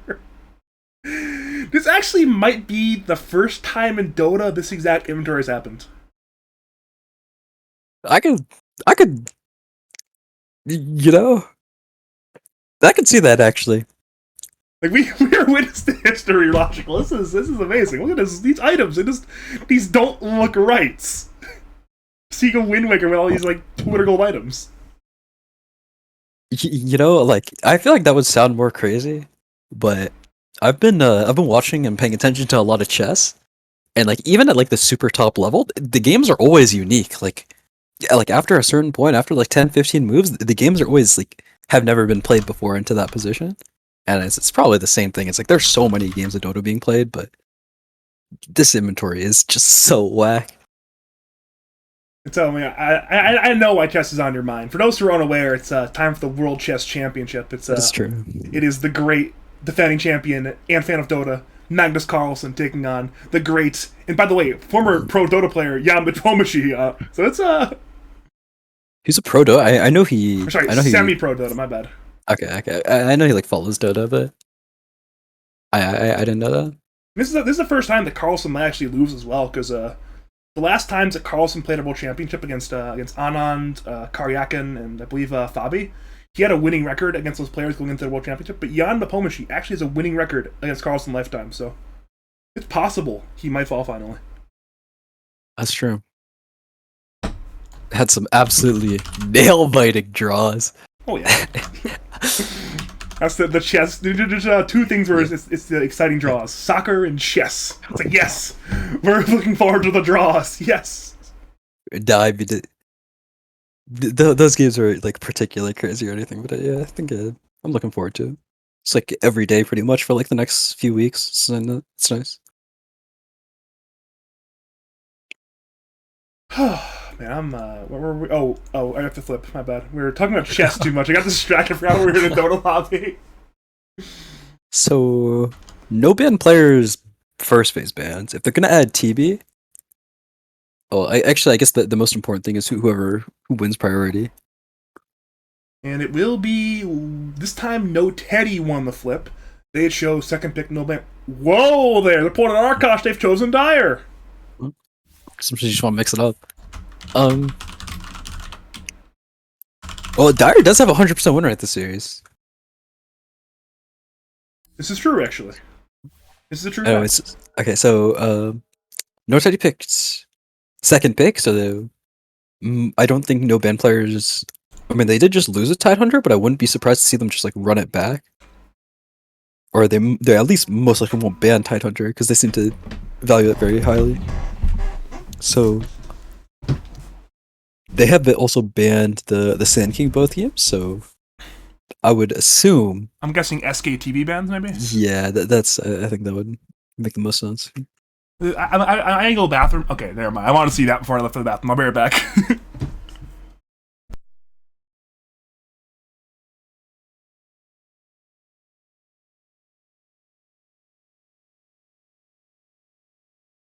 Impossible. Team ban. Yeah, give Ultra some words of encouragement.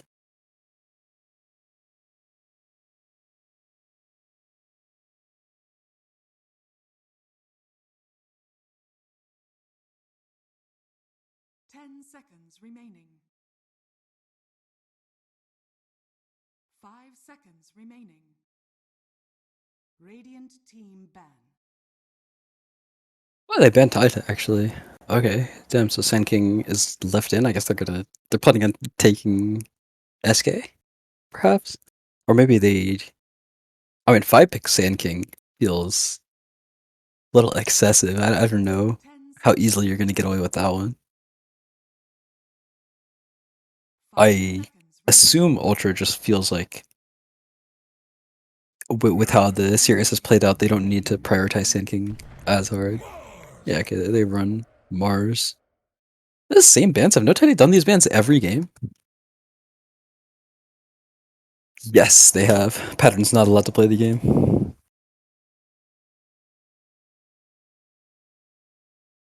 10 seconds remaining. 5 seconds remaining.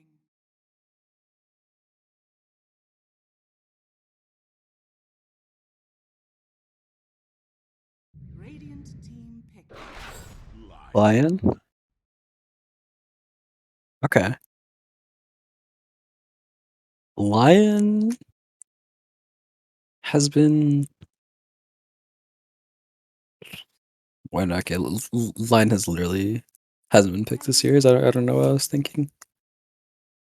Lion was some kind of thing, but no band players did ban Lion last game, so I guess that's the reason they're believing it this game. That's not very. That doesn't make very much sense at all. But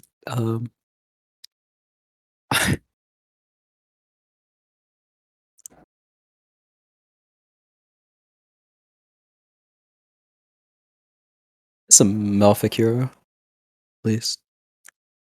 So you don't play a lot of Lion. I feel like this season.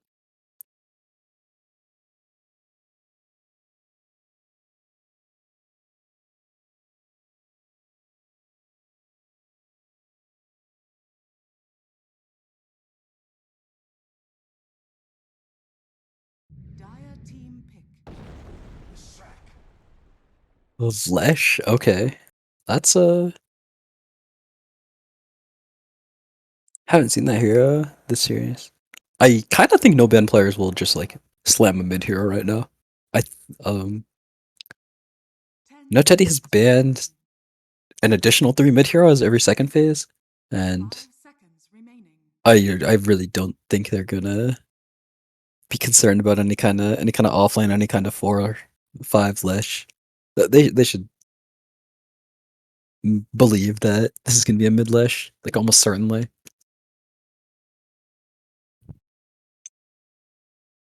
I would say the Invoker would be good, but they did just lose with it, so I could Dire also team understand not wanting to run it back. Okay, cool. Yeah, and, that makes sense. I have a quick request, obviously not Dota related, but anybody who's in the chat, team. particularly Sonogod or Killer Karate if you're still here, please give me score updates on the Cleveland Browns Baltimore Ravens game. Thank you. Can't you just like have that open and hit the refresh button?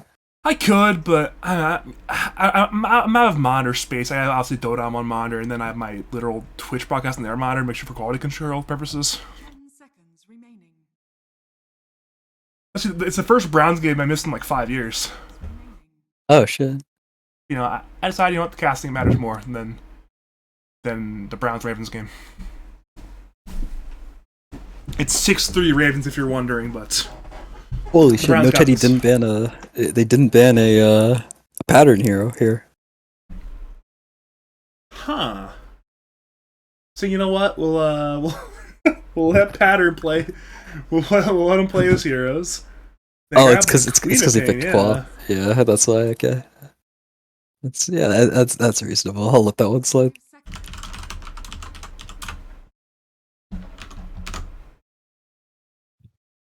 Oh, that's good. Looks like Ultra Guy's listening to the stream. I said pick a mid hero on 8. He did it. Right? They're adapting. They're adapting. Dude, the memes right now about this Terrorblade pick from last game are great. What's up? So people were watching the last game, the Case TB1, and they pull out the meme clips. They make a meme. There's one in case of emergency, break glass TB. That's great, actually. Mm. Oh, I see. Jarek, yeah. So that's a good one, good one. Actually, I'm gonna react to that one. But there we go. We did it. But we certainly got a much different draft going into game number 3. I mean, we saw Lion first phase banned 1 game, but now it's no Teddy with the 6-pick Lion. There it is. That's the number. The Leshrac is. Have you mentioned much of the Leshrac yet, or no? 10 seconds remaining. Sorry, what were you? I was looking at this clip that Oh. Carlos could posted. 5 Yeah, seconds what was it? remaining. I'm sorry, what was that? I was asking if you talked about the Leshrac, because I know no Teddy left to flex the Leshrac, where it's can play mid, can play 4. So Yeah. yeah, I I have have- to be prepared. Malfic played it against me in the bracket series. We played against them. Or yeah, like in the group stage, game 1, I think.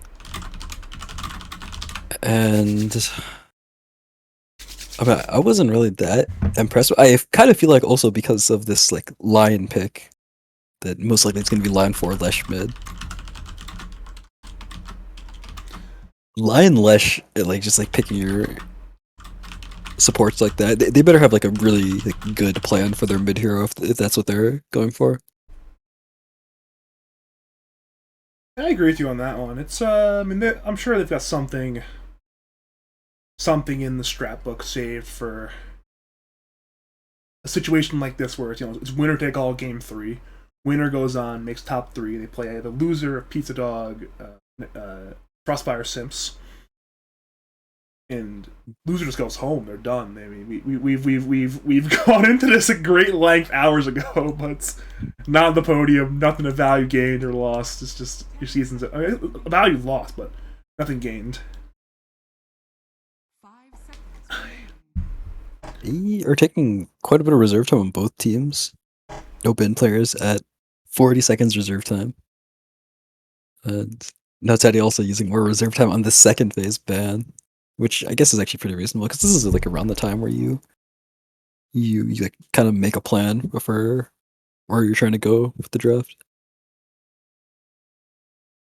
I mean, we mentioned game 1 how no ban players used a lot of reserve time in this second ban phase. Now it's both teams.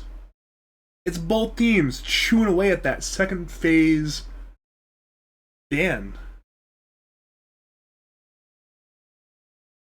They're being patient. They're not over rushing it. They're saying, you know what, we'll play it slow. This ban matters a lot here. I mean, it's a ban into pick. Okay, they banned out the Dusa, so perhaps it's a. Dire team pick. Never answer. Never mind. I was going to guess, but then I realized they're picking right now, so no need to guess. It's a Magnus. Okay, so I feel like this also means it's gonna be Lesh mid still, because having like a Lesh Magnus lane just like feels kind of janky. Because like there's like the only way to like get synergy between these heroes is to like just kind of like press your spells perfectly almost. Like you can like Lesh stun into Skewer, but then you have to land a raw Lesh stun, and you can also like Skewer into Lesh stun, but then that also means that you're gonna have to like time the Lesh stun for right after the Skewer, or like all where the Skewer is gonna land. Next is Ruby pick though. A lot of This is options too. Where I mean, both Mag and Lesh are still flex picks, so it's a lot of options here. Oh, that's true. They do play some they play some Mag 5 as well. So it could be Lion 4, Lion 5, could be Mag 5, Mag 3, could be Mag 2 even, could be Leshrac 2, Leshrac 4. So it's gotta be so hard to draft against this if you're no ban players. Like we don't know where any of this is going. Yeah, that's true. I like no ban players draft right now. 10 seconds And I was like, all right, Terrorblade's banned. We can finally pick Luna. We've done it. 5 seconds remaining. It's no TP to counter anymore. Dire team banned. Phantom assassin. Okay, I like that. Oh, especially because they have Magnus. Oh, okay. This is yeah, We they may got- get a shorter game 3 than the last two games, put it that way. Both PA and Luna are notorious for hitting huge timing spikes and then just being able to. What? That's pretty. That's pretty. Ultra was telling me actually that like right before the series, he was like, "Oh yeah, I have to play. I have to play League of Legends series in 1 hour." And I was like, "Oh yeah, I think I'm casting that." He's telling me about how in the group stage they played and they won one, and No Teddy won game one and they picked mid techies that game, and then lost game two. This is the mid techies man. Are they saying anything in the chat? Actually, I'm gonna open. Yeah. Oh, I see. That's what I'm laughing about. Dude, KU Malfig not happy. Might have been the plan, honestly. It might have been the plan. That would have. I mean, I would have been happy seeing that. I mean, that core, that like team dynamic from No Teddy is so crazy. Then they have mid techies and then they have Mag PA. Hmm. I know what mid techies does, but I don't know like what role it fits into. It's techie. It doesn't fit into a role. It creates its own role. No, but like mid, you just like do it's like a lot of damage.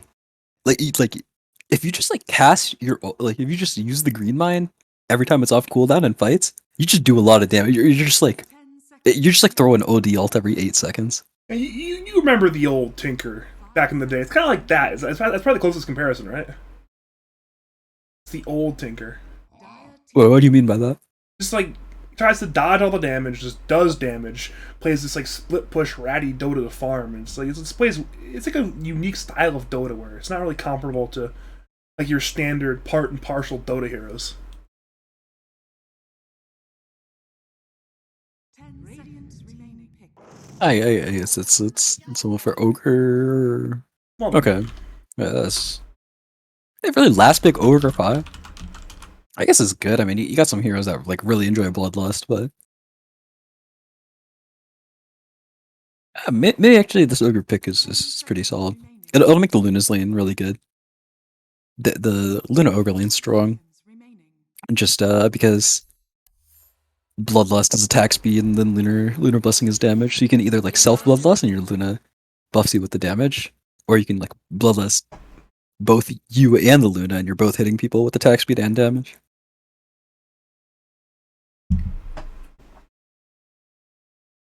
Well, we are waiting on this last pick, but there's only 5 seconds left, so we won't be guessing for too long. At long last, this No Teddy draft will be put together. And there's our answer. It's Darkseer, which means Mag 5, Lesh mid, Lion 4, Darkseer 3, I think. They haven't selected yet, so maybe even they don't know yet. I hope this is Darkseer mid, to be honest, but I kind of don't think it is. They're taking a lot of time. Okay, it's mid Lesh. And okay, yeah, so I assume it's gonna be 5 mag then. I think they Whoa! were actually discussing it, like literally discussing. Like, all right, well, what do we do? What do we do, guys? We want these heroes. Where do we put them? I think the mag will lane with the Darkseer though, and the line will lane with the PA. I think that will make a lot more sense. Mag Darkseer sounds like a dangerous lane. Unfortunately for you, that will not be happening unless Malphite plays the safe lane Lion. Yeah, Because I he does not think play that Luna. will be what's happening. But I mean, I might see. They just might disagree.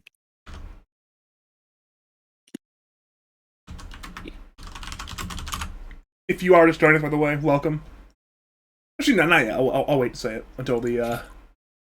You know I have a very precise routine. I mean, looking at the drafts, though, who do you? I like No Teddy's draft. What are your thoughts on these drafts? Yeah, I like No Teddy's draft too. This Darkseer is like another. Like it's a really good. It's something that Dyer's gonna kind of need to make some plan to deal with. It brings another threat to Dyer's heroes because like they have this Mag PA now, and they have to make sure that Darkseer can't just cast their spells the way they want to. Because if you're able to make 2 Luna illusions and like vacuum a lot of heroes, it's just not gonna end up pretty. All right, if you are just joining us, welcome to game number 3 of the Losers Bracket Semifinals in League of Lads Playoffs Season 8. We have No Teddy, the defending champions, who lost Game 1 but won Game 2 in a 66-minute epic, taking on No Band players who won Game 1 but were on the wrong side of the aforementioned epic. It is a winner-take-all Game 3 winner. Mixed top 3 loser goes home. My name is Badger. I am joined for the third time in a row by the esteemed Logical Dota, and hopefully we are in for a very fun time. Yeah, looks like they agree with me this time at least. So I'm not gonna be wrong for once. The Magnus looking to be in the top lane. I'm surprised because usually it's Keta playing the safe lane with KU, Yeah. but there's you know what? Not today. We're gonna put him in the off lane, and we'll figure it out the situation later.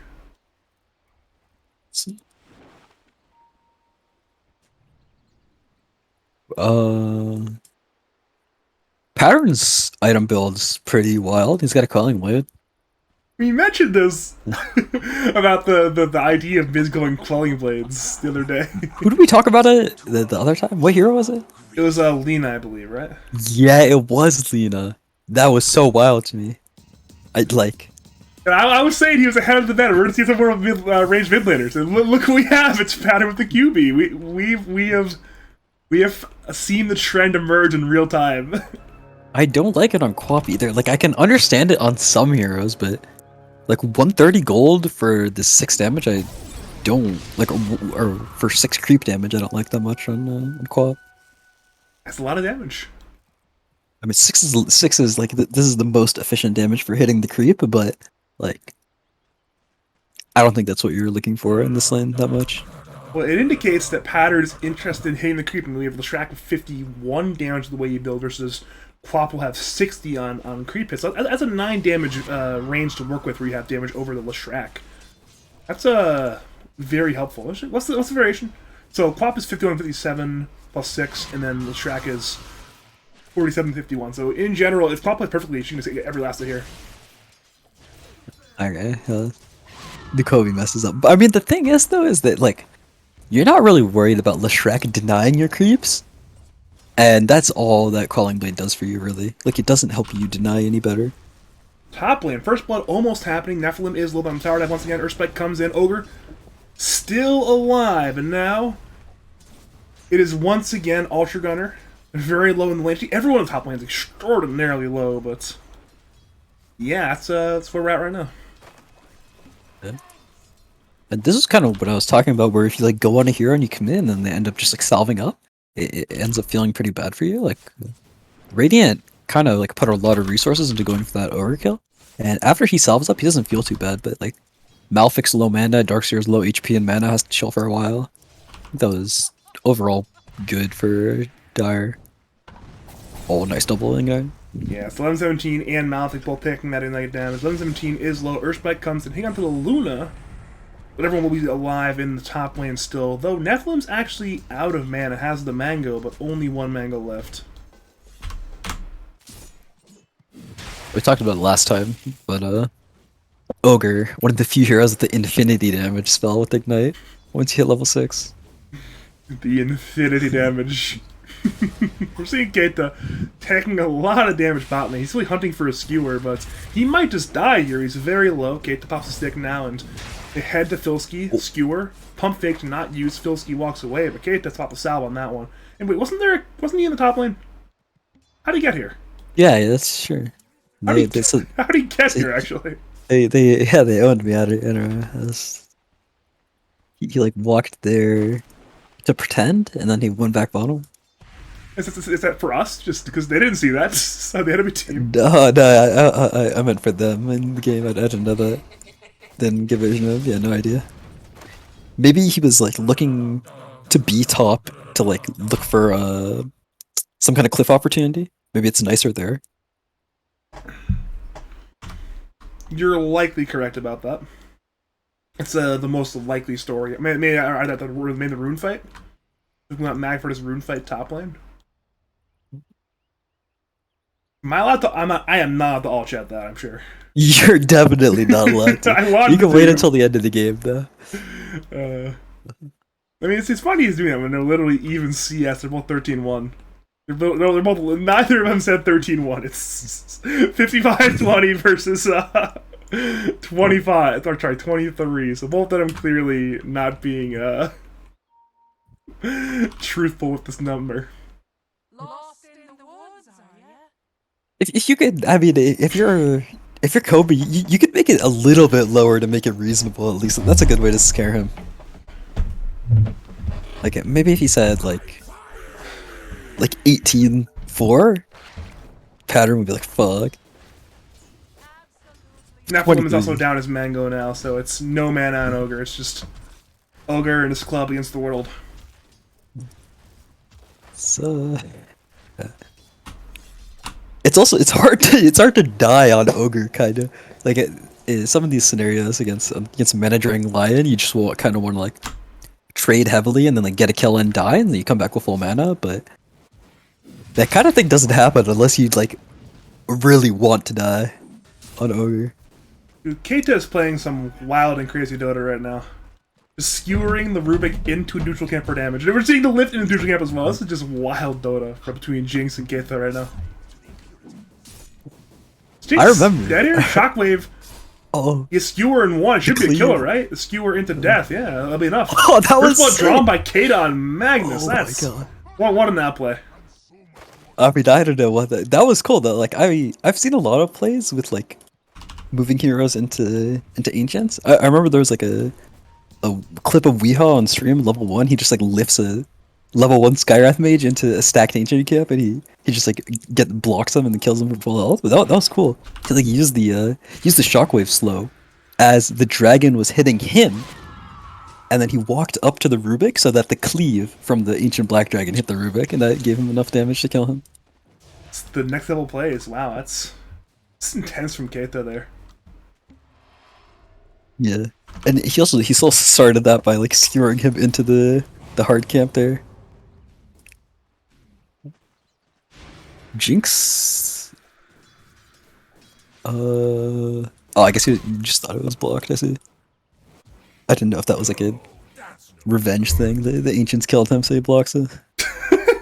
Fuck your own ancients. This is to own the ancients. I'm sure Altria will be very happy with that one.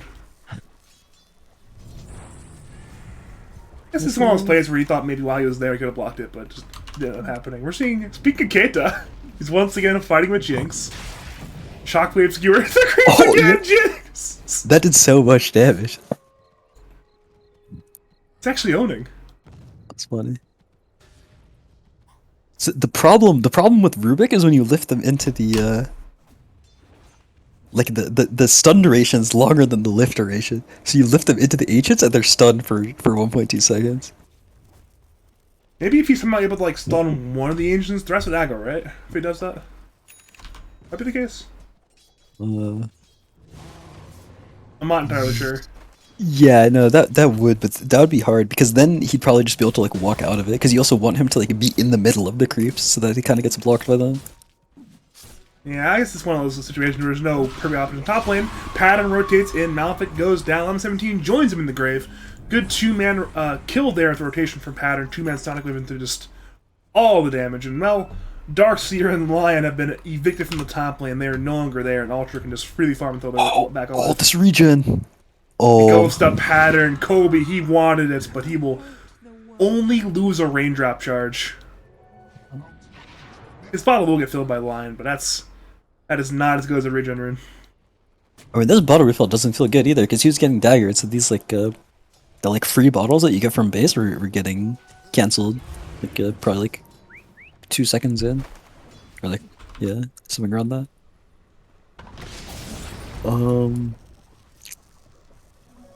Oh yeah, Pattern has had some nice rotations this game in the last game. That was a good play top. Just like TPing as soon as he hits level 6. I think I Kobe? figured out the...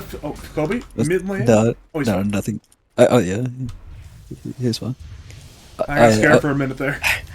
I was just gonna say that he like went for a more, or like a less greedy, like a kind of like safer build. I want to say like a little bit more scared build where he gets more points of lightning. And I mean, Quaff's like can be a kind of hard matchup, so it's understandable. But when the Quap left the lane and it was just the Rubik mid, he couldn't actually pressure the tower because he only had level 1 Edict. I think I figured out the classic Filski play. It's use an ability on an enemy, stun them, then high five. It's like, yeah, I just pop the high five, like, yeah, go high five me. I've stunned you. You've missed the last hit now. Go high five me. High-fiving TPing heroes is really funny. I think I have yet to see that one work, but it cancels your TP if you click the button, so it's a pseudo stun. That's just the next level stun play. Remember when you used to be able to like dig up stasis mines, and that worked. You could cancel TPs with the. That was awful. That was an awful time. We're seeing Keita, he's certainly dead. Pattern and Jinx are there. Fade Bolt's on cooldown, but don't He think he'll could need get it. denied. Oh, He blinks on and screen actually is missed, but Keita's life still will go down. The Shadow Strike actually last hits the Magnus, I think. yeah. Is the impact damage? It's not much, but it's... No, it's 60. I think doesn't have to bring him down there. Not the right I don't know. It was that little actually. That's pretty funny. It's just 60.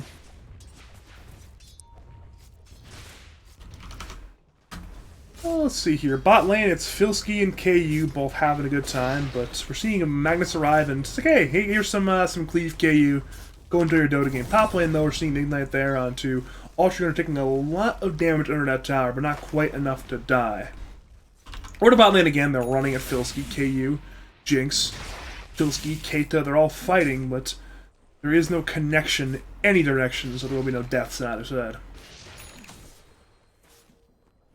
Yeah, KU has to watch out a little bit. Filski is level 7 now, so he can just like die in a arena combo if he's like not full health, or like if he's not full health and he doesn't have something to blink to. Big gank potentially onto Ultra Gunner. It's a two-man smoke, Lion Stun, into nice. Pulse Nova, into Hex, into Splitter. The stuns were stacked. Does not matter. Now we're seeing Sonic Wave from Pattern, who rotates the top lane onto level 17, but for no Teddy, it's a fantastic trade. You trade your offlaner for the enemy carry any day of the week. Yeah. 11-17 having a tough game right now. He's like the lowest net worth core by far. I mean, all of the Dire cores are higher net worth than all the Radiant cores, but his Darkseer is especially struggling. Yeah, I mean, it's, PA relatively with Luna, the Lesh relatively with the Quap, but then Darkseer is just... I mean, we mentioned during the game one... Mars is first. he- Wait. We mentioned it in the draft of game one. How these teams are relatively similar, but no-ban players have the advantage in terms of offlaner. And we're seeing it now in effect. Filski #1 net worth, 4.3k net worth. 11-17, 2.4k net worth. It's a massive gap there.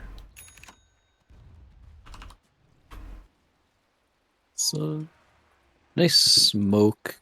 Oh, smoke to get these stacks. Oh, this Dire ward's gonna run out. They might Seeing not Arena see there this. onto Keita. Keita will go down, but the stack has been taken. They're pinging it out now. They know. They're aware. But it's too late. They now come on in looking to fight. Split Earth is there on Ultra Gunner. Ultra Gunner is low. Ultra Gunner might just go down. He will go down. There's a DD on top. blinked Looking for in. some vengeance, but he blinked in. Pattern's so low. Pattern goes down. What is going on? Hex is stolen by Jinx. He tumbles away from Malefic, but no Teddy. What a fantastic play there. Once again, the two-man smoke combination from Kobe into Malefic. He saw his Luna getting gone on, so he just kind of like got a sense of urgency to try to sort of blink in, try to do whatever he can, but just like ends up being an overcommitment.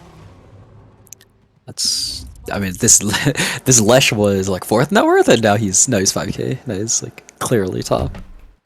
It's #3 smoking. This is the 3rd smoke gank in the last few minutes of Kobe into Malefic going there. They Going for the Keita with them. They're going for the ancient stack. This one, I don't know if he has the mana for this, but he certainly will try. I think Jinx Edict on the is way. more efficient.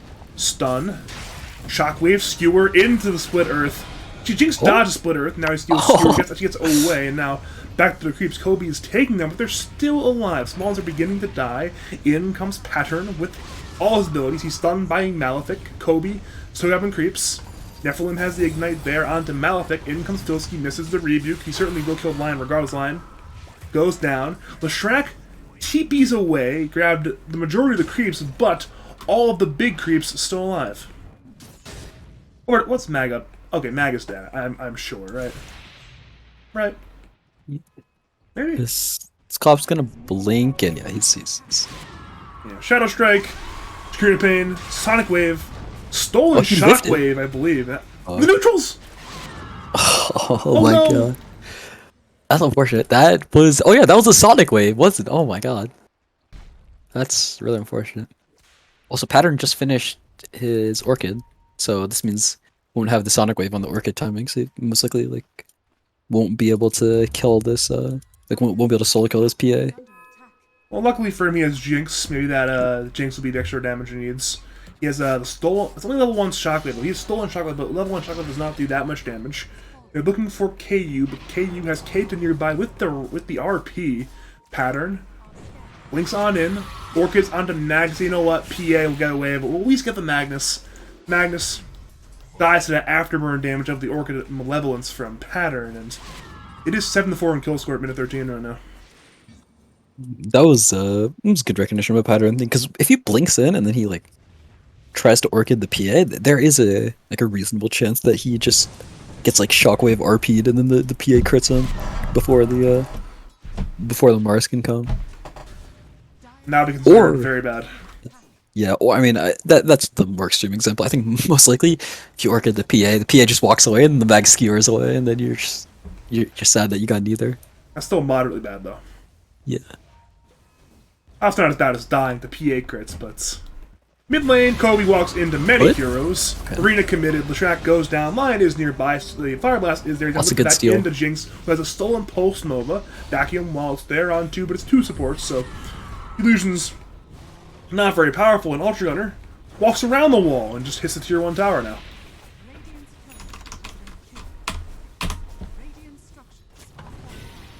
The Orchid, Island 17, Pattern is stunned by the line. Spear comes in. Darkseer low. Mag tries to fight, but now Mag is alone in the 1v5. Pretty much, he'll go down. It's another kill for Pattern. He is, what is he on, 5-0? He's 9-1, my. He's 9-1 on Guap. He's involved in every single one of his team's kills. He's 9-1-1. That's true. Might find another. Yeah. Maybe about to get a 10th. He dies. Sonic Wave hits on Lion. The Orchid should be enough. It will be enough. The Orchid and the Shadow Strike damage are more than enough, and now it's just Lion dead. It's 10 kills for Pattern in minute 14. This is an unbelievable clip he's going at right now. Yeah.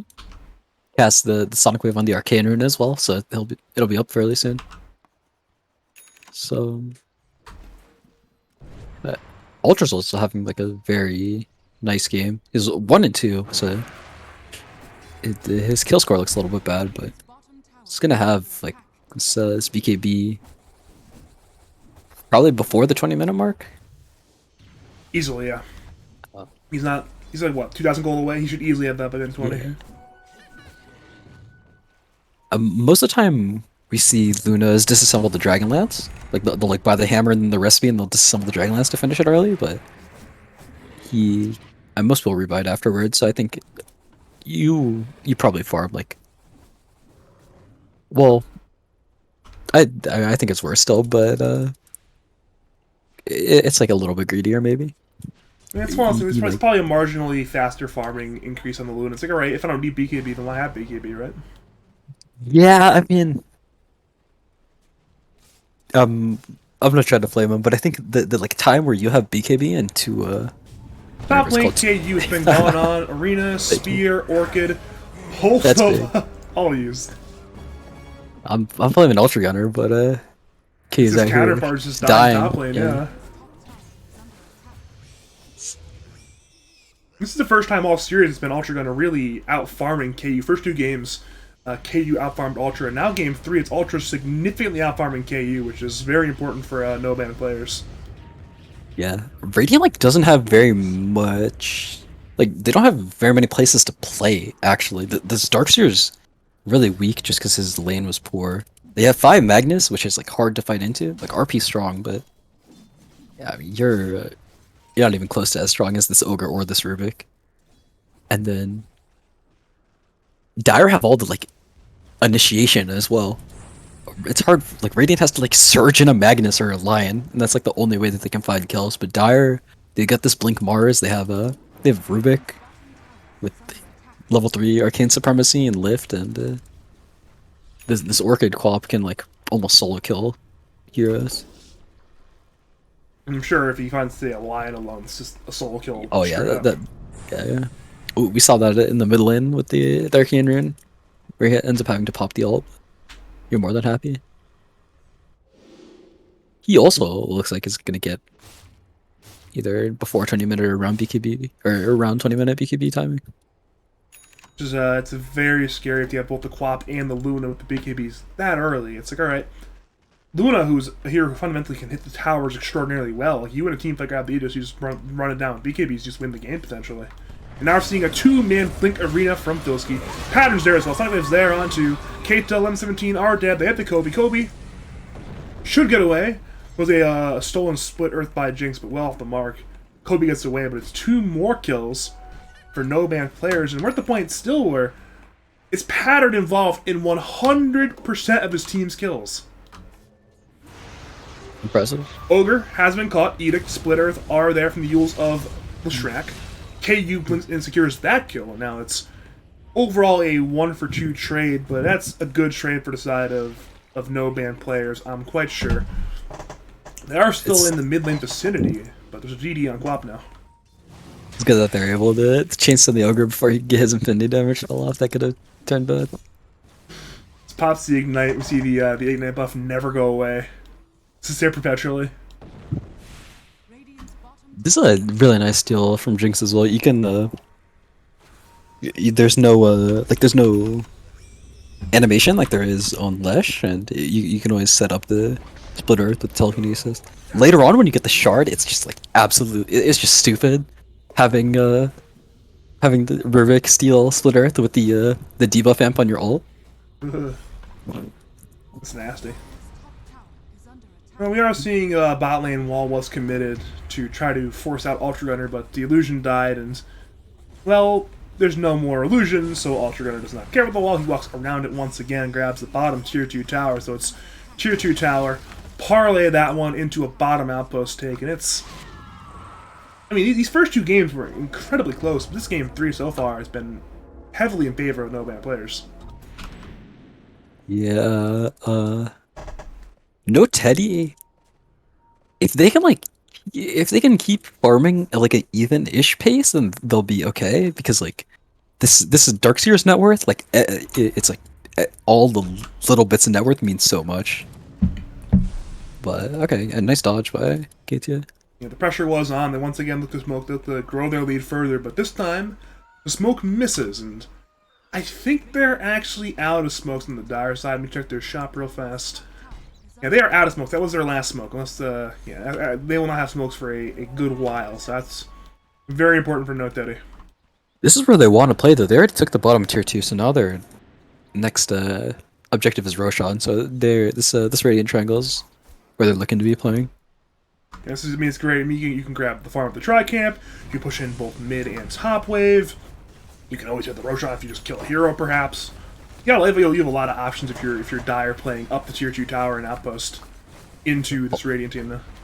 Ultra just like raw bought the shard too. That's kind of crazy. Just like at 20 minutes. Most people try to wait for second Roshan, and if the other team gets a second Roshan, then they'll buy it. But 20-minute mark hits, he just instantly slammed it.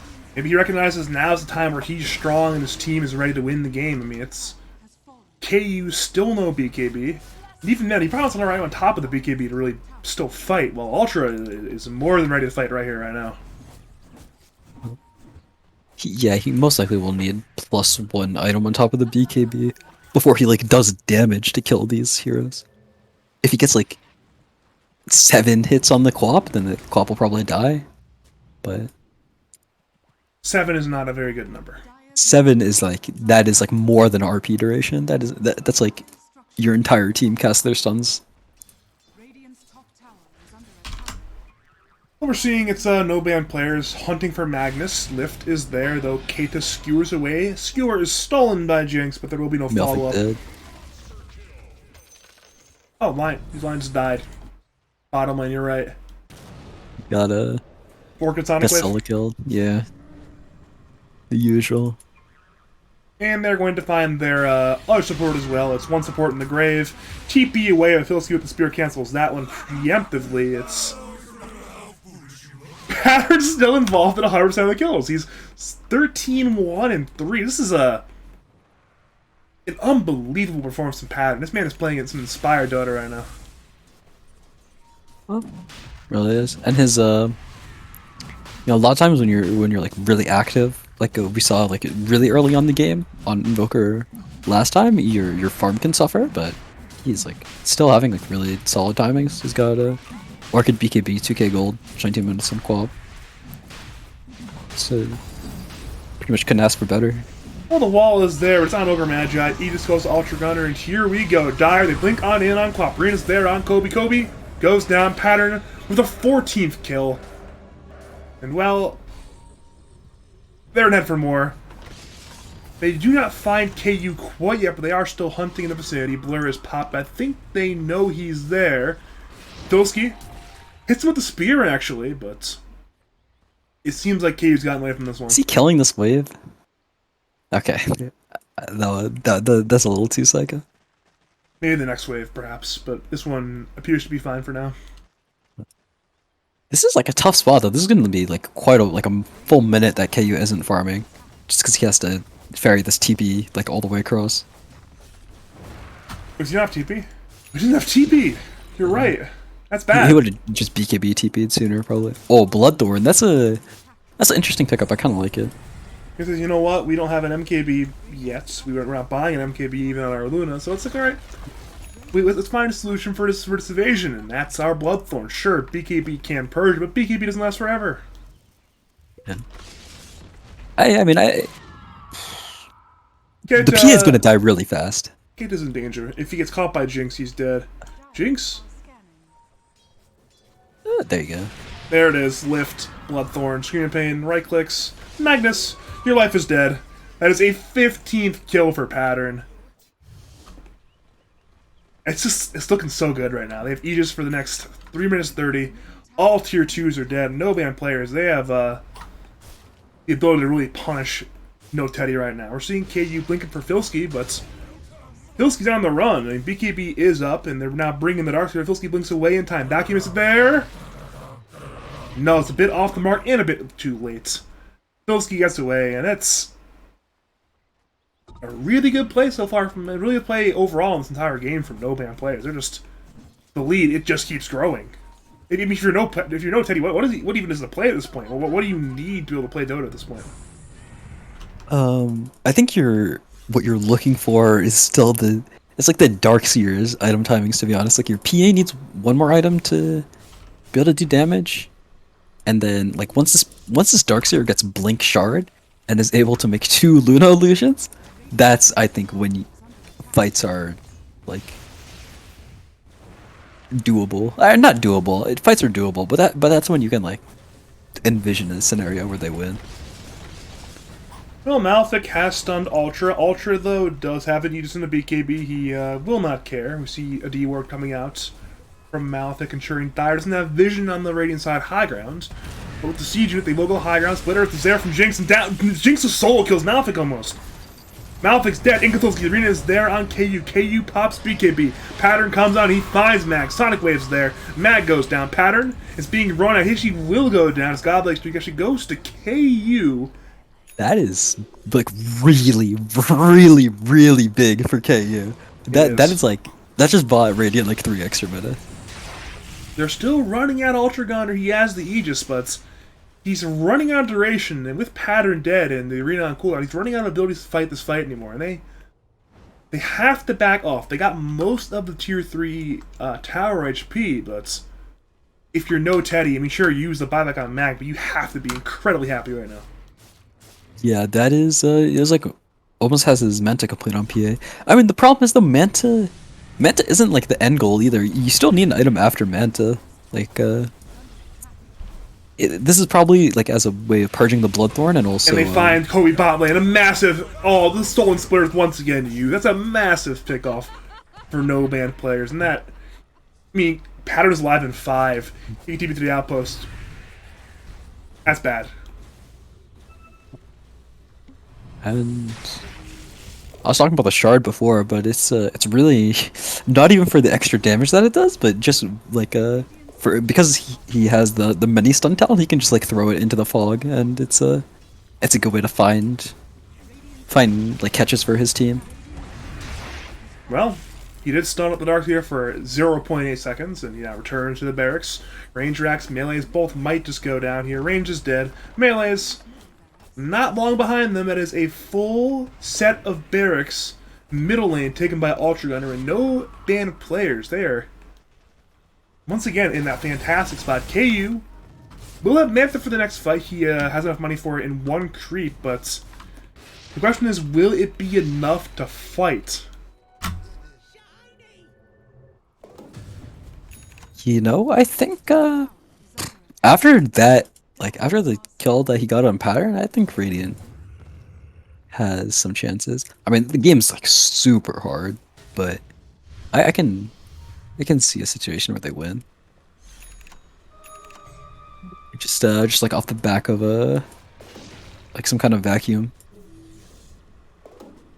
So we're waiting for it at this point. I mean, it's a 3-man smoke. It's Lion, Mag, and the Shrek all smoked up. KU and 117 nearby, but you see no banned players. They're patiently waiting under a ward, under a sentry, at their high ground. They know something might be up, and they're playing very. Other than Pattern, they're all right there in that sort of oval shape, and they are ready to sit there. And no banned play. I mean, no Teddy don't want to force no vision into that high ground. And now it's a 4-man smoke from no banned players. It's a Daedalus finish on Luna as well as Daedalus shard. This combo's now complete. We'll be able to like the line will just like die to a Lucent Beam plus like 2 Rubik spells. We saw it last fight and have the Daedalus finished. Dire's top tower is under attack. This also the Radiant is prioritizing KU's farm above everything else. This Darkseer is not able to get like their items at all. They don't even have the blink finished, and the shards then another 1400 after that. Obviously, I mean, you mentioned how the Darkseer's timings are really helpful for No Teddy to fight where he wants that blink in the shard, and I mean he has blink money now, but he is a full shard away from shard.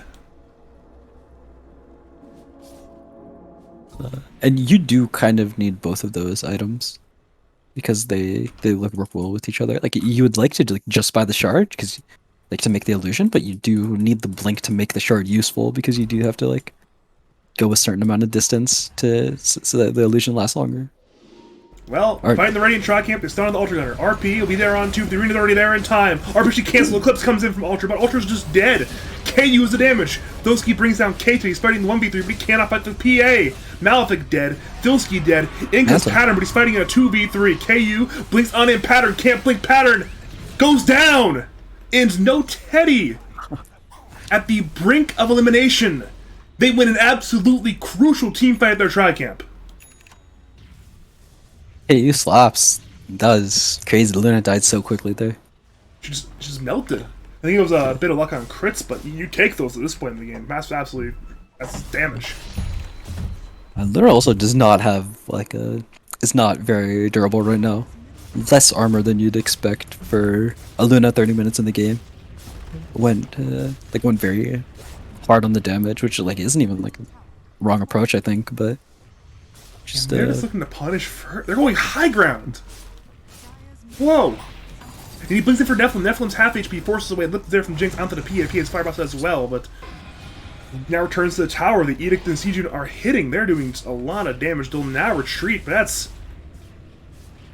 that is a very costly teamfight loss for no-ban players. That's T2 dead, T3 damaged, and that's a lot of gold once again. Now KU is #1 in net worth for the first time all game.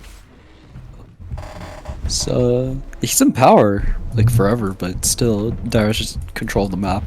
It's made it so hasn't been able to keep up with the Luna, but now that Radiant's like controlling the map, he's gonna farm even faster getting these next couple items. Like this Abyssal will probably mean that he can solo kill the Quap because the Quap doesn't have an armor item still for a while. I hope the Pattern buys like a Shivas or AC after the Satanic. Okay, he picked up the he took the what's it called? Him and Ultra swapped item, so he has this this Elven Tunic, which is really nice, but still dies really easily to the Quap, so he's gonna need some kind of armor item. That's kind of why I didn't like this Bloodthorn pickup that much, even before KU started going for the Manta.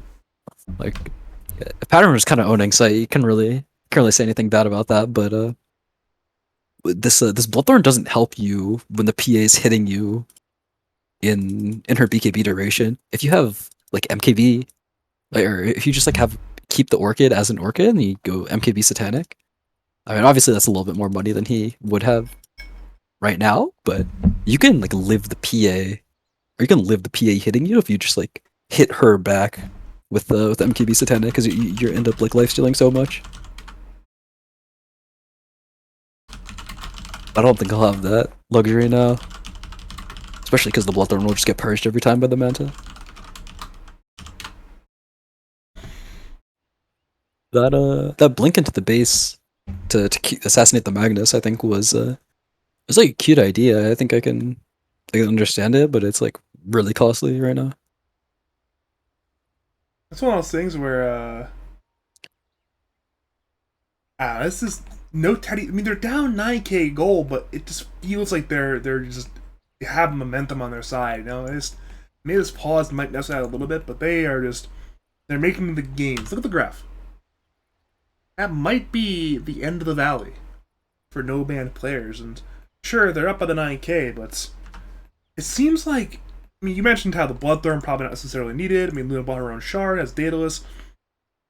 Perhaps No Teddy simply used their gold better. Obviously, hard to be determined quite yet, but they've made the right purchases, it seems, and we're close now to the items we've been mentioning. I mean, it's KU, closely Whistleblade, it's Darkseer, close to that Blink and the Shard combination. We're piling on item after item, and they've been taking these fights without those items. So the fights aren't getting any harder for No Teddy. And they're not getting any easier for no band players. Suddenly, PA's online. Darkseer has something of value. It's getting fun. I've been harping on the Darkseer items a lot, just because there's like a lot of big play opportunities with the punch and wall, and he was looking pretty bad before that fight, but now he's got both the Blink and the Shard. Both teams, they come on over to the river. Ultra to the target. Wall, Arena both pop. 2 gonna die. Eclipse is there. 1117 low. Pattern comes in. KU dead. 1117 dead. KU has no buyback. Kobe, BKBs and TPs, but the moment, the absolute moment I am praising No Teddy, it is KU dead for well over a minute with no buyback.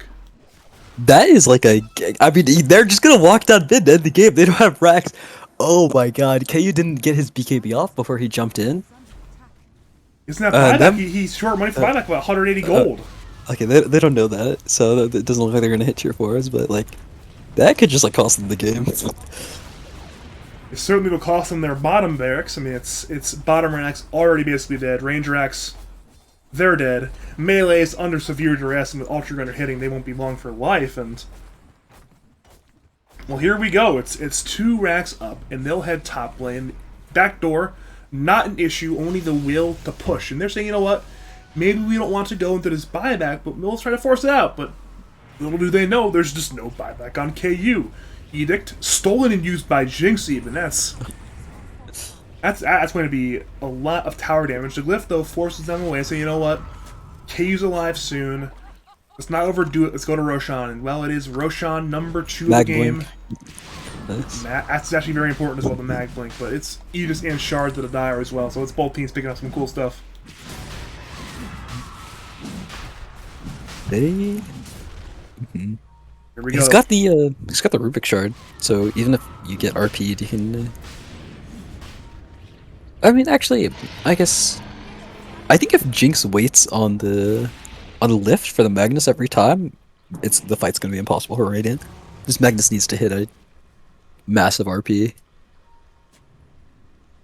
We're at the point now where Radiant smoked out of their bases 4, trying desperately to fight, but Jinx broke their smoke and got him away from the pit. It's Aegis to Ultra. Where'd the Shard go? To go to Nephilim, probably? See, Nephilim has a shard. I'm not sure where he would have had that money if he didn't have it. I think Pattern got it. But that could be wrong, but I didn't see him have it before.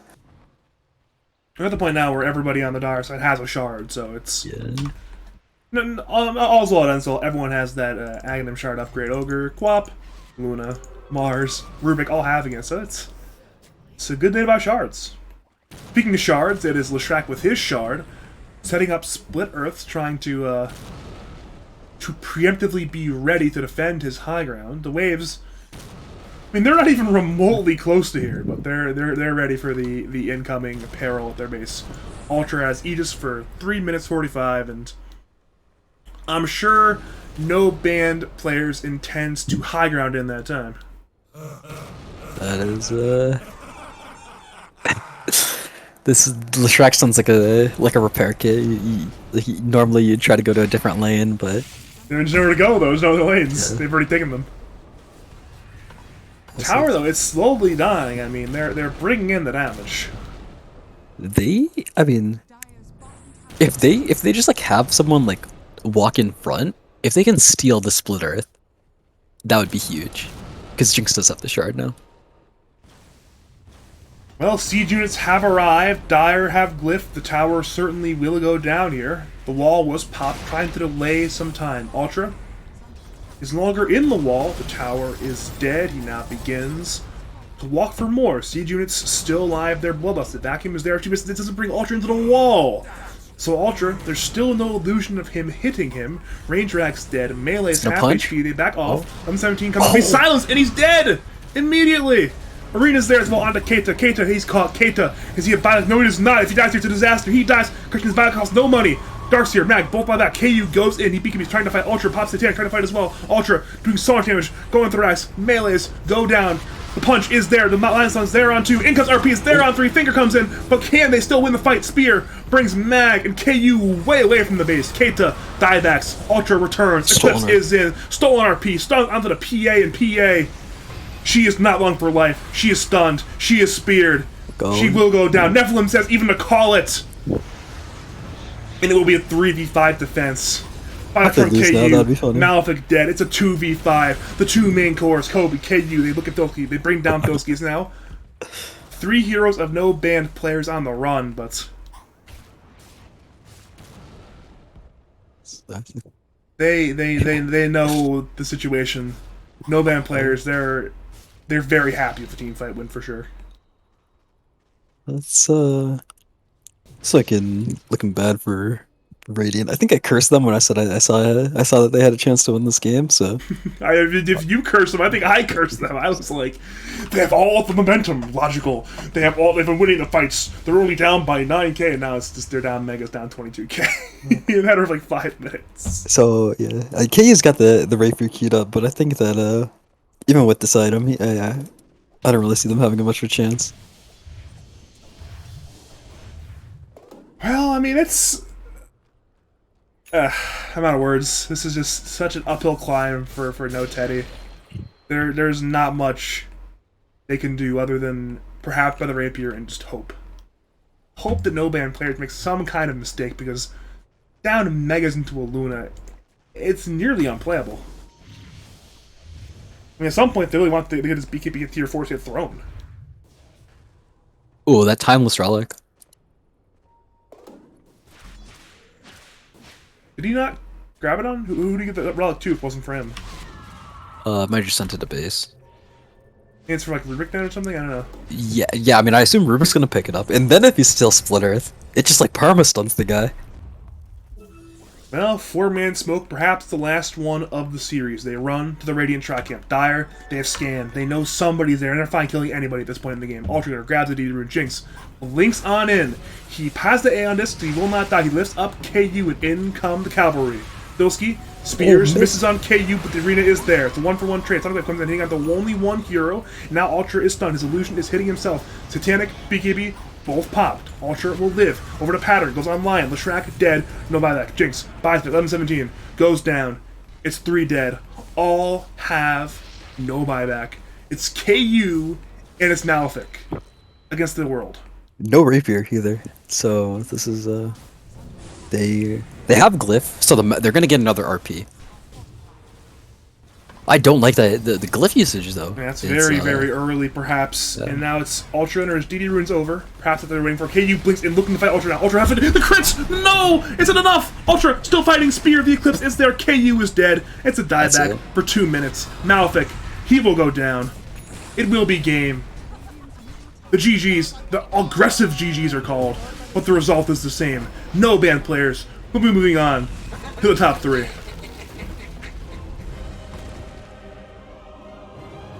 That was the hype series. Why? I mean, just it was really back and forth. I think the first 2 games.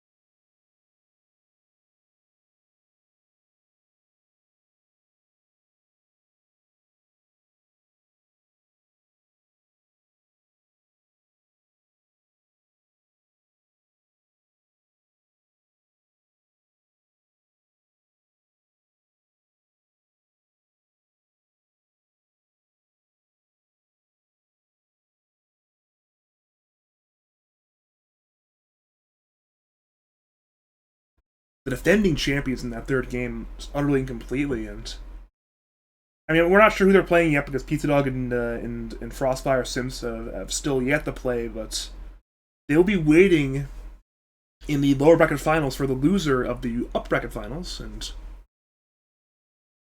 yeah, I mean, this was an absolutely wild series. Whew. What are the graphs? That's that graph right there. Dota Plus actually liked No Teddy all the way until minute 20, but once the Luna started balling out of control, Dota Plus was no longer as happy anymore.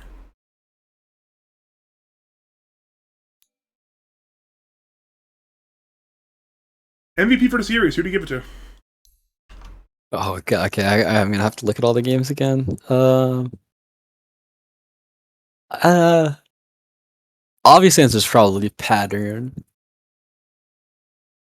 So I'll say Filsky. I think he played really well. Game 1, he died 0 times, just like as offlane Night Stalker into like a pretty annoying lane, and then the final game, he was like top net worth for a while. Was just really strong. I mean, that one fight that like cut out any chances that No Teddy had of coming back, where he ends up spearing the PA before KU presses BKB was like, super important. I think I mean, I said that they weren't really under any threat of losing, but if KU was able to like get another good fight, then it would have looked bad for Dire. The Radiant would have like definitely been ahead. I think Twitch just either shit itself or my stream died. It's got the not like this thing.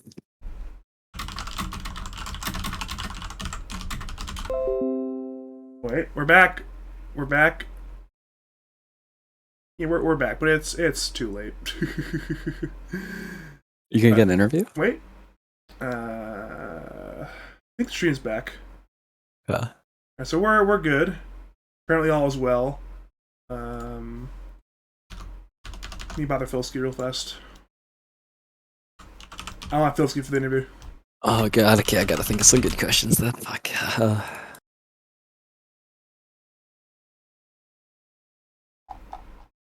I most definitely want Filsky. That's our MVP right there. So I want Filsky.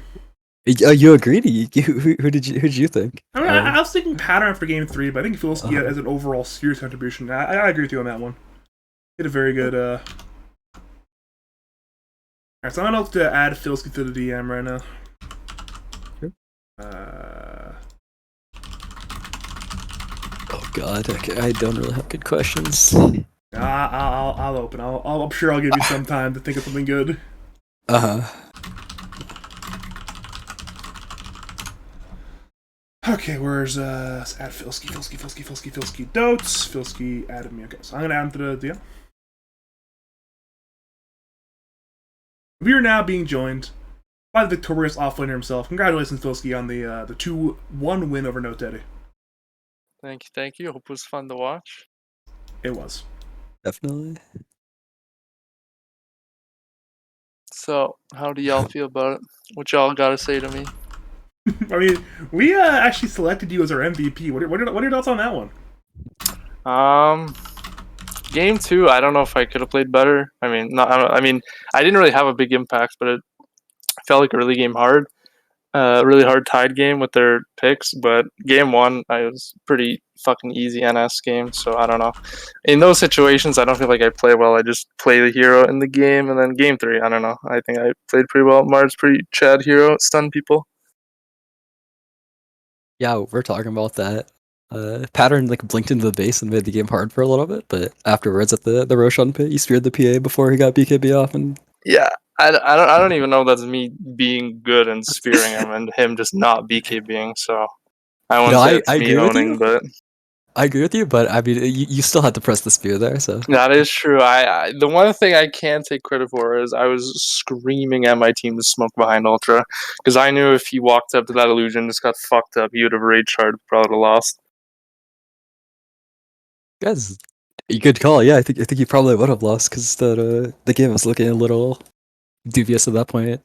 Yeah, and not to mention there was the stacks being taken was pretty bad, and then there was one play top where I was pissed. I really wanted to go on their triangle, so I fucking blew up a creep wave, but that was Ultra Satanic Gold, so he was fucking mad. So he walks up to the high ground because he really wants his fucking Satanic, and I'm scared, and then he just gets fucking owned and dies. Not good. No, not good, but we got through it. It's all that matters. It's true. I mean, going to winners, sorry, not winners round. Going to losers finals. You have it's going to be you guys sitting in there for until the winners finals happens. It'll either be Pizza Dog or Frostfire Simps. Are you hoping for either of the two teams? Do I what of the two teams? Are you hoping for either of the two to play? No, I couldn't care less.